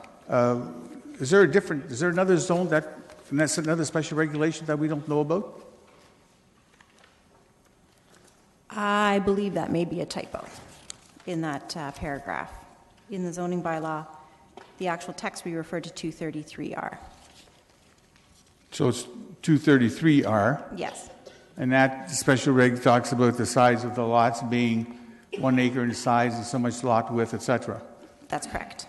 And 288R, is it a typing error or is that another regulation? I believe that it's a typo. Can't hear you. I think it's a typo. Okay. It is. I checked it out. It's got to do with Victoria Street. It's got nothing to do with this property. I apologize for that. It's okay. It happens, unfortunately. Anyways, last question I have. I asked the owner in terms of their credentials, in terms of being a doctor, and I'm just wondering whether that, as a doctor, as a naturopath, falls under a health professional that qualifies as under that definition as being a permitted profession. Is that true or not? Yes. It is? Yes. Okay. I just want to make sure that's correct. Okay. Thank you. Councillor Gazzola? Oh, sorry. Councillor Gazzola, go ahead. Or sorry, go ahead. Councillor Yaneski, can you click in? And I'd like to move the recommendation of refusal when we come to it, and I'll provide comments. Okay. Thank you. Noted. Councillor Gazzola. Okay, thank you, and thank you, Councillor Yanevsky, for remembering. Katie, when you first started talking, I got the impression that this you could support the proposal staying residential the way it is, or you could support it with these changes. Is that possible? Is it possible for you to fully support just the way it is? So what I was referring to in the presentation is that residential uses can very appropriately be located next to commercial uses. My recommendation with respect to this application is to approve the requested change to permit a health clinic. Okay, but could you support it remaining the way it is? Certainly, if there'd been no application, then it would remain as it is and it would be perfectly appropriate. But because there's an application, you decided to weigh on that side? I believe that the application, yes, that the application has merit and that for the various planning reasons presented, that it's good planning. Okay, and I'm not a planner, so now how about what the neighborhood are saying? Does that not have merit? We had lots of discussion with the neighborhood, and yes, the neighbors raised lots of good points. Throughout the planning report, we responded to the questions that the residents raised with respect to the application. Okay, that's all I have at this point. Yeah, thank you. Councillor Schneider. Thank you, Chair Singh. maybe you can calm my fear here, but my fear is that this is a residential neighborhood, and I know that this commercial, this use is permitted in this residential area. It's right on the corner of the residential area. And how much more of this kind of business would be allowed in this section of residential properties? I'm afraid that this is the first domino that's going to fall, and it's going to continue to creep into this residential neighborhood. So through you, Mr. Chair, in the official plan, complementary land uses like a health clinic and a number of others are listed, are permitted within a low-rise residential designation. And there's a list of locational criteria that has to be fulfilled in order for us to consider an application. So in the report, I did go through each of the criteria. So that refers to things like whether the area is serviced by a similar use, whether the site's more suited to the development of non-residential uses, if there's impact to traffic, impact to neighbors, that sort of thing is considered. So each application, if further applications came forward, they would have to be examined on their own merits. This particular lot in this location was found to meet the criteria, or in planning staff's opinion, the criteria that's in the official plan was fulfilled and was met to test whether it was an appropriate location for a complementary use. If a similar proposal came in 5, 6, 8 lots, 12 lots further down, if it was an application under the Planning Act, we'd be obligated to give it consideration. Whether planning staff could support it, I can't say without knowing what the proposal is. It's likely that the criteria would not be met in the same way it is for this lot. Okay, and the question, should, for some reason, this business be here for a few years and decide to move on, you have to get another naturopathic health doctor to operate out of that space, or are there other uses that could be considered for this? So the reason that we're proposing to add the special use is so that it would just be for a health clinic, and in this particular case, we've tailored it to be a natural health clinic with requiring a naturopathic doctor. The only other uses that would be permitted are the existing R2 uses of single detached dwelling, I believe duplex, and other home business type uses, that sort of thing.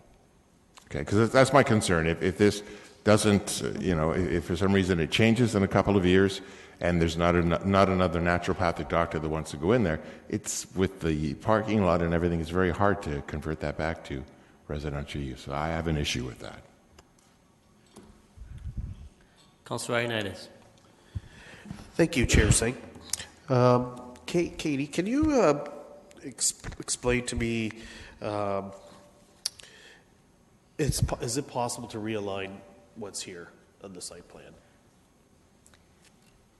The site plan has not been approved yet. It's certainly the concept that staff have been using as a basis to form the proposed zoning bylaw amendment, but it's something that we could give some consideration to.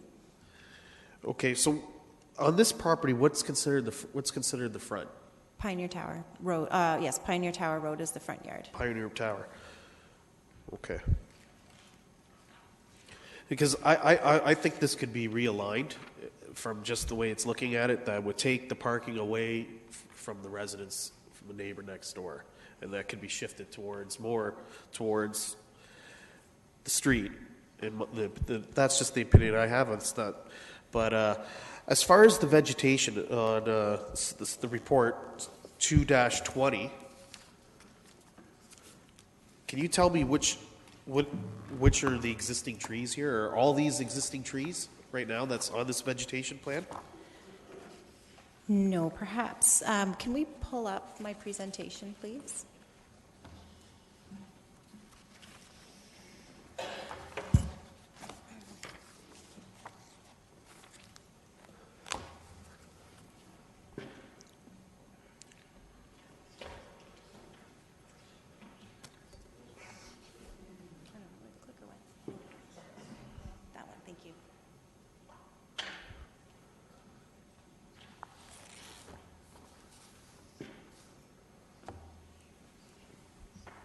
Thank you.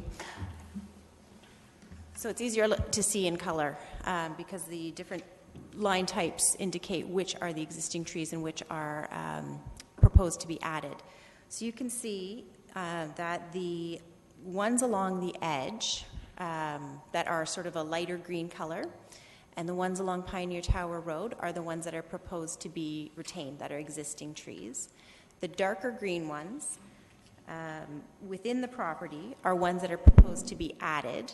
There are likely also some in there that are mature trees or ones in the vicinity of the pool that would need to be removed in order to facilitate the redevelopment of the site. And then the smaller ones are shrubs and lower perimeter plantings, that sort of thing that would also be added. As far as notification, can you tell me how many homes were sent notification?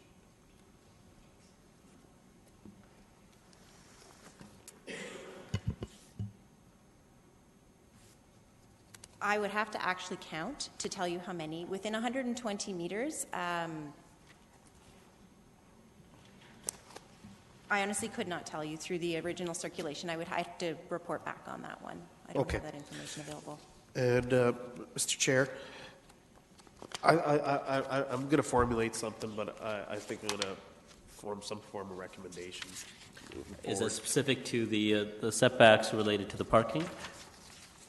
Realistically, what I want to see is I kind of want to see different reconfiguration of this property, and I want to allow the property owner to have time to discuss with staff and with their consultants on this on a realignment that I think would So be better rather suited. than determining that now, are you proposing a deferral then? Or? Yes, probably a deferral would make sense. Okay. Councillor Davey? Thank you, Mr. Chair. Question, because I think this is the smallest scale type commercial use. At what point does a home-based business require a zone change application? Are there specific criteria? Through you, Mr. Chair, a home-based business is allowed to occupy up to 25% of a dwelling, and I believe only the practitioner and one support staff are permitted. Okay, so this is quite a bit above that.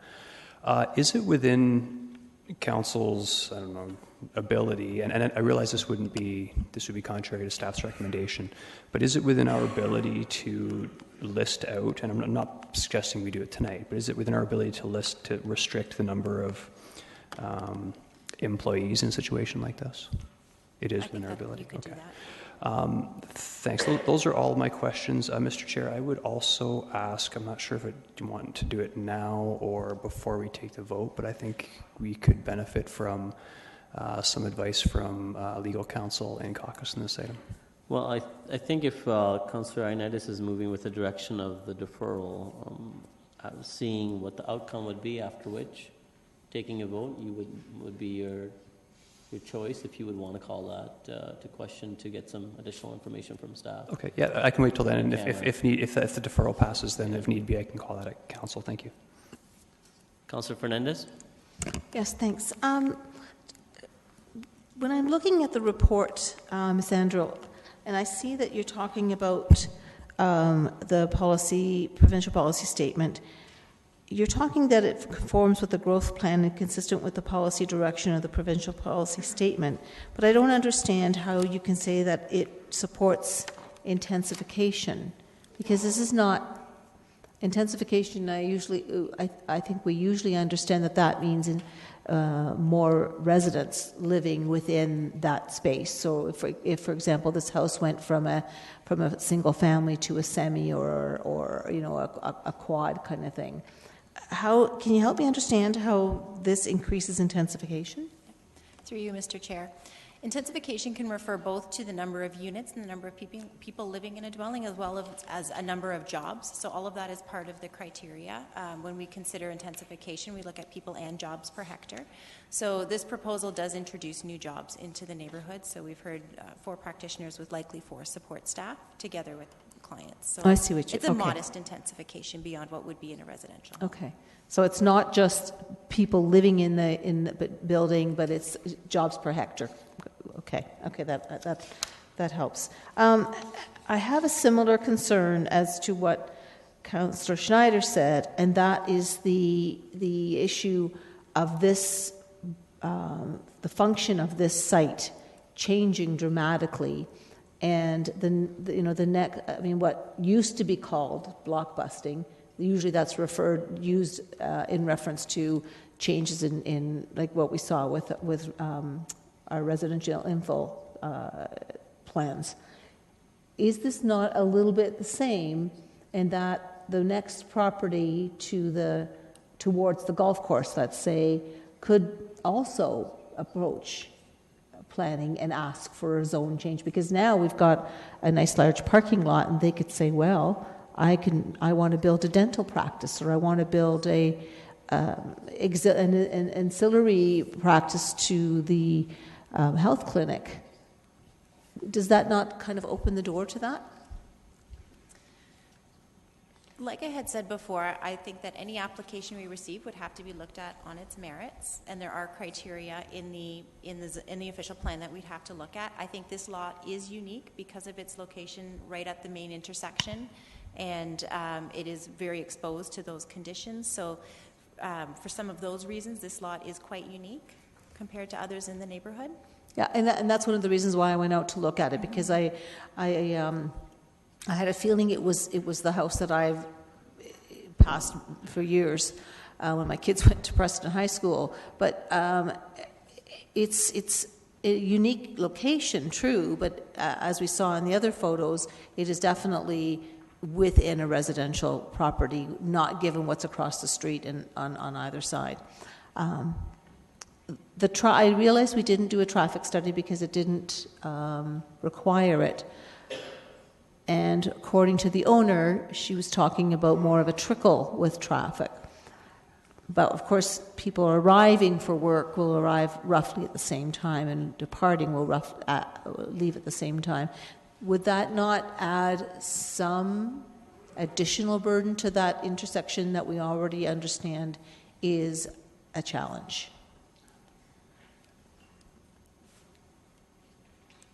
Go ahead.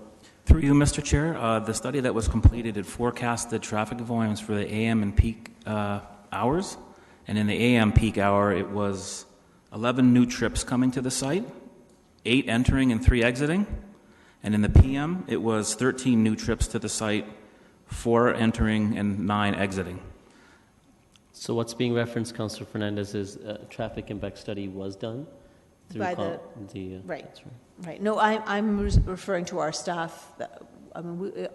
Our planning staff did not ask for a traffic study. This was initiated by the applicant, right?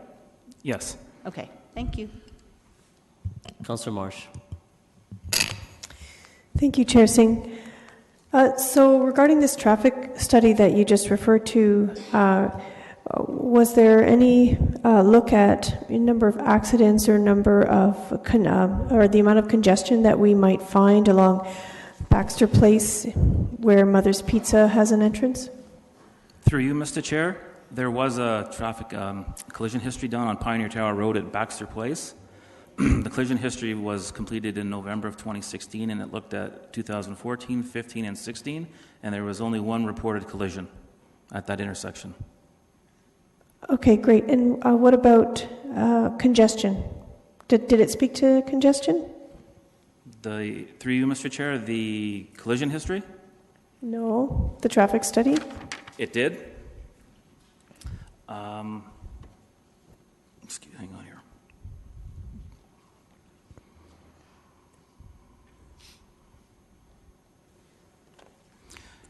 It talked about level of service for the intersection itself. Currently, it's operating at in 2021, it'll be operating at a level of service E, which is there's level services A to F, and E is on the lower end, like on a worse scale. Like F would be a poor operating for an intersection. Can you translate that a little bit further for us? So right now we're in 2017, and in 2021, it is anticipated that this intersection will be operating at a level E, which means not very good. So does that mean it'll be more congested? No, it's practically going to operate as it does today, because the amount of traffic being generated by the site is so low that it won't be hardly noticed. Just to put it in just a quick perspective, the AM peak that was on the adjoining road is between 7:30 and 8:30 a.m. The business isn't opening till 10 a.m., so they don't coincide. But the PM trips are 4:30 to 5:30 is the PM peak. And on those 13 trips, it roughly works out to be one vehicle every 4.5 minutes in the hour. Okay, so but the area is already a level E, so it's congested, or? Yes. Okay. Sorry, I was just going to elaborate. The classification is related to the impact to the current intersection, which is busy on its own. Yeah. But in relation to the activity originating from the site, what staff are saying that it's a very low impact. Right, And that's so how the classification of E. Okay, so that's classification of E. Thanks for clarifying, Councillor Singh. So you're saying that that it's actually a low impact. This business would have a low impact To the on that. already very busy intersections. Well, I mean, so I'll have comment when it's time. Yeah. Are we ready for those or no? Well, we have actually a motion that's being proposed, but I have some questions myself. So after that, we'll come back for comments as well. From just the questions being asked by the committee members, I think the persistence is that fear, and it's fair, that although the usage, what's being proposed right now, may be somewhat satisfactory to committee and maybe even the neighborhood over time, but the concern is what if it gets broadened afterwards, if it discontinues or changes years down the road. Do you want to again elaborate that, explain? I know you've said it 3 times already, but I think that's what we really have to understand and accept, that this is a site-specific zone change, and changes can alternate or deviate from what's being proposed right now. If you want to give more clarification on that, that'd be great. I'll key you back in. Certainly, through you. So first, with respect to changes in the future, yes, the practitioner could change. This particular health clinic could go away 5 years from now, and a new health clinic or a natural health clinic that meets the criteria of this zoning could move in. So what the zoning bylaw we've attempted to do is to structure it so that it would have to be a similar type of practice. Natural health clinic, we've included having at least one naturopathic doctor in attendance at that clinic. The minimum number of doctors could be 1 to a maximum of 4. So we've limited the scope and the size of the practice. Should this committee make a recommendation to limit the number of support staff as well, we'd be happy to add that into the zoning bylaw. We've also put a cap and a limit on the size of the building so that the building itself couldn't expand beyond what's being proposed in the site concept. And because of that size of the building, that limits the amount of parking that would be proposed to what's in front of what's shown on this site plan, to about 20 spaces. It could be smaller. Should someone not want to develop this to the 307 meters squared that's being requested, it could be less than that with less parking required as well. So we've attempted through the proposed zoning bylaw to scope the practice and to tailor it so that it really reflects the use that's before you this evening. That it wouldn't change to a typical emergency health clinic or another type of health clinic that could also be permitted within this type of land use zone, within the zone that is being proposed. So we're very aware of that, and we really wanted to make sure that we did what we could using the zoning bylaw regulations to keep it to what's being contemplated this evening. So the other thing that was aspect of concern was that this would open up the floodgates.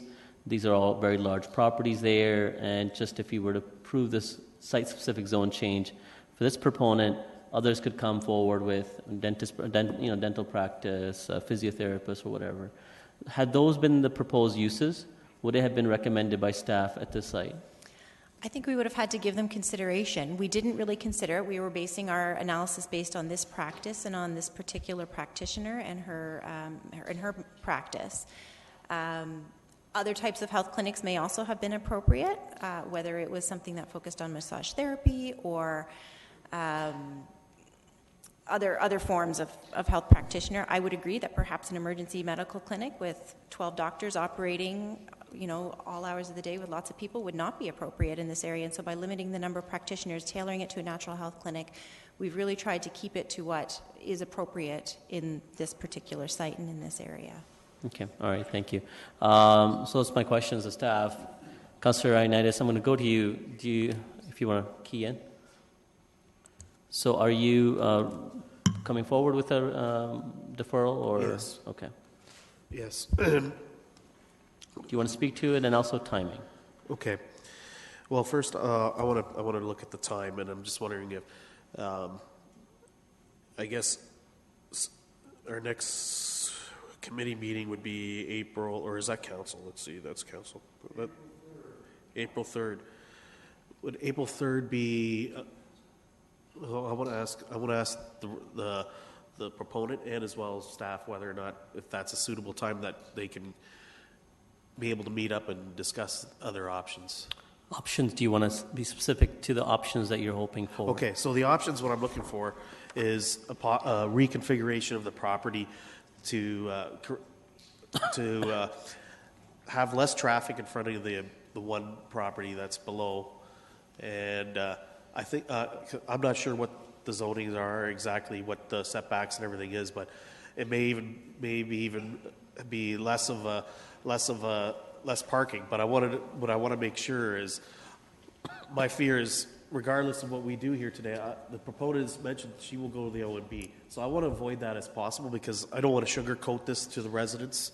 I want to be real to the residents, and so I think that's where that's where I want to. So you want to know if parking can be situated differently? Situated differently, correct. Okay, yes. and if, again, you said number of practitioners or staff, that's also a question?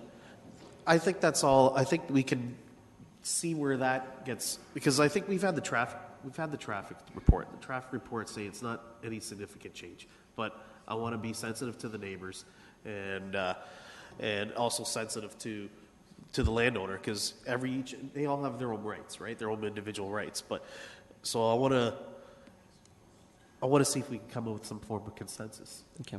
I'm going to allow that question. You said you want to ask the proponent and as well as staff. If staff want to answer first, within the time that Councillor Ioannidis has mentioned, if a fruitful conversation can come out of that, or even, obviously, you've gone through depth of this application, if there's even anything that could come up further, knowing what the application is asking of.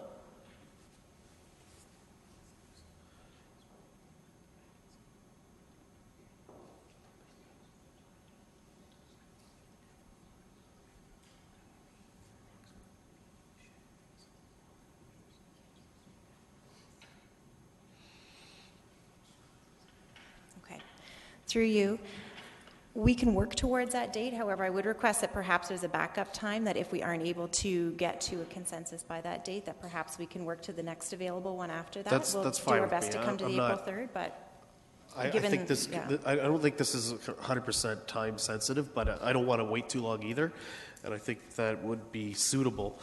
Can I make my comments now? Do we want to ask the proponent as well? Well, the proponent. Mr. Pedersen, if you are able to answer. Thank you, Mr. Chair. I believe I can speak for my client in the fact that we definitely want to work with committee, council, staff to come to a solution on this. So if there's a direction that we need to relook at the parking configuration, we'll do so. To be honest, to committee, though, I have done that, and those concepts have been provided to staff. So and they have been, I don't want to say flat out refused, but there's issues with that from an urban design perspective about putting the parking where you're suggesting. It contradicts some other things that we try to do as good planning. So I think staff, in order to review those concepts, would need direction from this committee as well to look at that in a different perspective, because it's going to conflict with some other policies that they have. Okay. I can respect that. I think if we can look at stuff that's amenable, that makes sense, yes. That's where I would like to see this, because regardless, your client will take us to OMB, and we're going to be stuck with this, and it's just going to be added costs. And I don't want to go down that line, because I don't want to play that game with the residents and give them hope that there's something that's going to be, that this is not going to happen. So staff is amenable to that? Just keep the mic on. Sorry, through you. We're certainly willing to sit down and take another look at the layout of the site.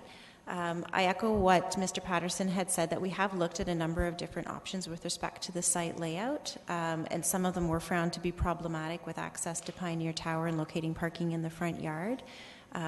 I'm happy to elaborate on that now, or we can save it and we can come back at a later date. No, I think you can come back at a later date with more of a comprehensive plan, and or whatever that may be, because I don't want to debate that, because.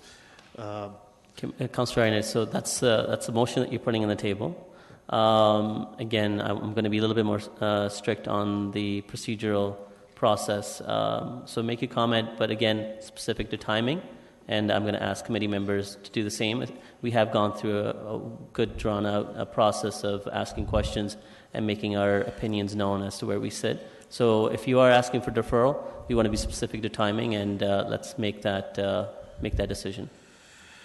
Well, the bottom line is I want to avoid a situation that's going to create a lot of misery for a lot of folks and a lot of people, and actually just spin our wheels. And I'm hoping this timing, with the timing that staff can have with the proponent, to alleviate all those concerns. Okay, so that is a motion that's being proposed by Councillor Ioannidis. Again, to the committee members, you can make comments, but the comments can be related to timing only. So, Councillor Janetsky, is that what you want to speak on? Yes, I certainly do. The timing, specific to timing. The motion that's on the table is a deferral, so you can speak to the timing related to the deferral. Well, I'm not in agreement to the timing. Do you want to know the answer why? Yeah, no, that's fine. I'm saying be specific to your comments with the timing. Yeah. Well, what's suggested is here by the staff and the applicant is the best solution that we have right now. It's a very good design, and it's the best design that we have that has been worked out by staff with the client, looking at all the alternatives. If you try to put the parking along Baxter or along Pioneer Tower Road, you've got setbacks to deal with, and you won't even be able to get in half a dozen spaces. So staff have done the right thing in terms of the designing this, and I see there's no intent, and there's no reason to delay this for another month to address it, because they've already gone through the exercise. So I'm not going to support the deferral, because that's not the way to go. I'm still thinking the way to go is basically refusal, because I still don't think this is good planning, notwithstanding a good site plan on this scenario, but my reasons for not supporting the zone change are based on other reasons. And I can elaborate on that too. Councillor Gazzola, on the timing, on the mention in the deferral? Well, I get a little ticked that we're restricted to just talking about the timing. That is a procedural process. I know the procedures. I know the procedures. But you know what? We're losing sight here of. Again, we're losing sight of the neighborhood. I think it's been very clear as to what the neighborhood wants and what the neighborhood is interested in, and though they're just being shoved aside, and we're trying to come up with certain things to satisfy the developer in this case. And I won't support the deferral. There are a number of reasons here. I really want to state that my biggest concern here is with the block busting. You can come down, you can figure out everything you want for this one corner site, but the minute that's been decided, 2 years from now we'll be here dealing with lot 23 and then the next lot, and deferral is not going to answer that question. And we're here again. Every time we come to make a decision, we get this OMB dangling over our head. We don't want to upset the OMB. I really feel, and I think the one delegate stated it tonight, if this council can take a stance, I think the OMB can pay attention to that too. Otherwise, if we're going to just stay here, staff, and I've said it before, staff bring forward a recommendation, we dangle the OMB. Point of order has been called. Yes, Councillor. I know. I did. He's a ward councillor, so I gave him a little bit of latitude. But again, I've been clear. I've said it over and over again, Councillor Gazzola, that at this point you can make comments to the deferral as to the timing, if Yeah, you're not satisfied, or if you have concern. The deferral, if passed, doesn't mean that this is defeated or approved. What that means is staff will go back and further work will happen, and you will have that opportunity as a representative of that ward to speak your piece as you're trying to do right now. But please, at this point, if you can respect the procedural process, and I'll let you say the last word if you want to speak to specific to timing. I don't want any special favors here. I think this whole issue of deferral really brings our debate to an end, the same as it did with the previous issue. Bang, bang, deferral, boom. So I won't be supporting the deferral. Doesn't bring the debate to the end, it comes back. And the same committee has the same opportunity to say all the things that you want to say and advocate whichever side that you're trying to do. Councillor Marsh, again to timing. I'm not sure if any reconfiguration of the parking lot would alleviate the neighbors' concerns. I think that the way it is now I think it would work. So I'd like to have faith that a different, giving more time for the deferral will give us some hope. But I really don't like the idea of coming back for another, making the neighbors come out for another 3-hour meeting. But so I wonder. I don't know. I don't know if the deferral is really the best solution. But I want to be able. I want a better argument. Why do we need the deferral? How is this parking going to get any better? Okay, that's all the comments. I'll quickly make mine. So those that are in the gallery, they understand too. What a deferral means is it's giving time for the proponent and staff to go back and look at the application. That doesn't change or give any support to the application beyond what's already on the table. It may allow an opportunity to speak to the concerns of the residents and coincide that to whatever the staff recommendation would be coming back at a later time. At which point, the committee or council coming back would again be engaged with either any delegations that want to come back again, or asking questions of staff, and be able to debate in a holistic way of what is the right thing for this neighborhood, for support or opposition to the application. So at this point, a deferral has been asked. Recorded vote.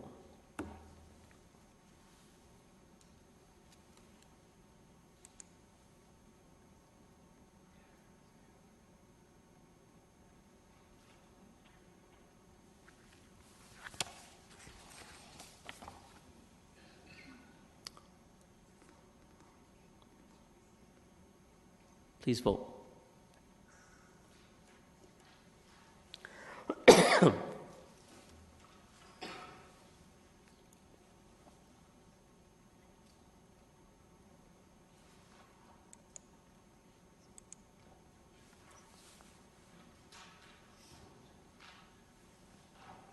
All those in favor? Opposed? And the deferral carries. So again, through my comments, I explained to those that are in the gallery the process. Staff have been given a timeline as to go back and work with the proponent, reflecting on the comments that were received through the delegations today. And it's been deferred. Is it April 4th? Or? April the 3rd. But staff have direction. If some more time is needed, then it would be changed accordingly. Thank you for all those that attended and made your presentations to the committee. Committee adjourned.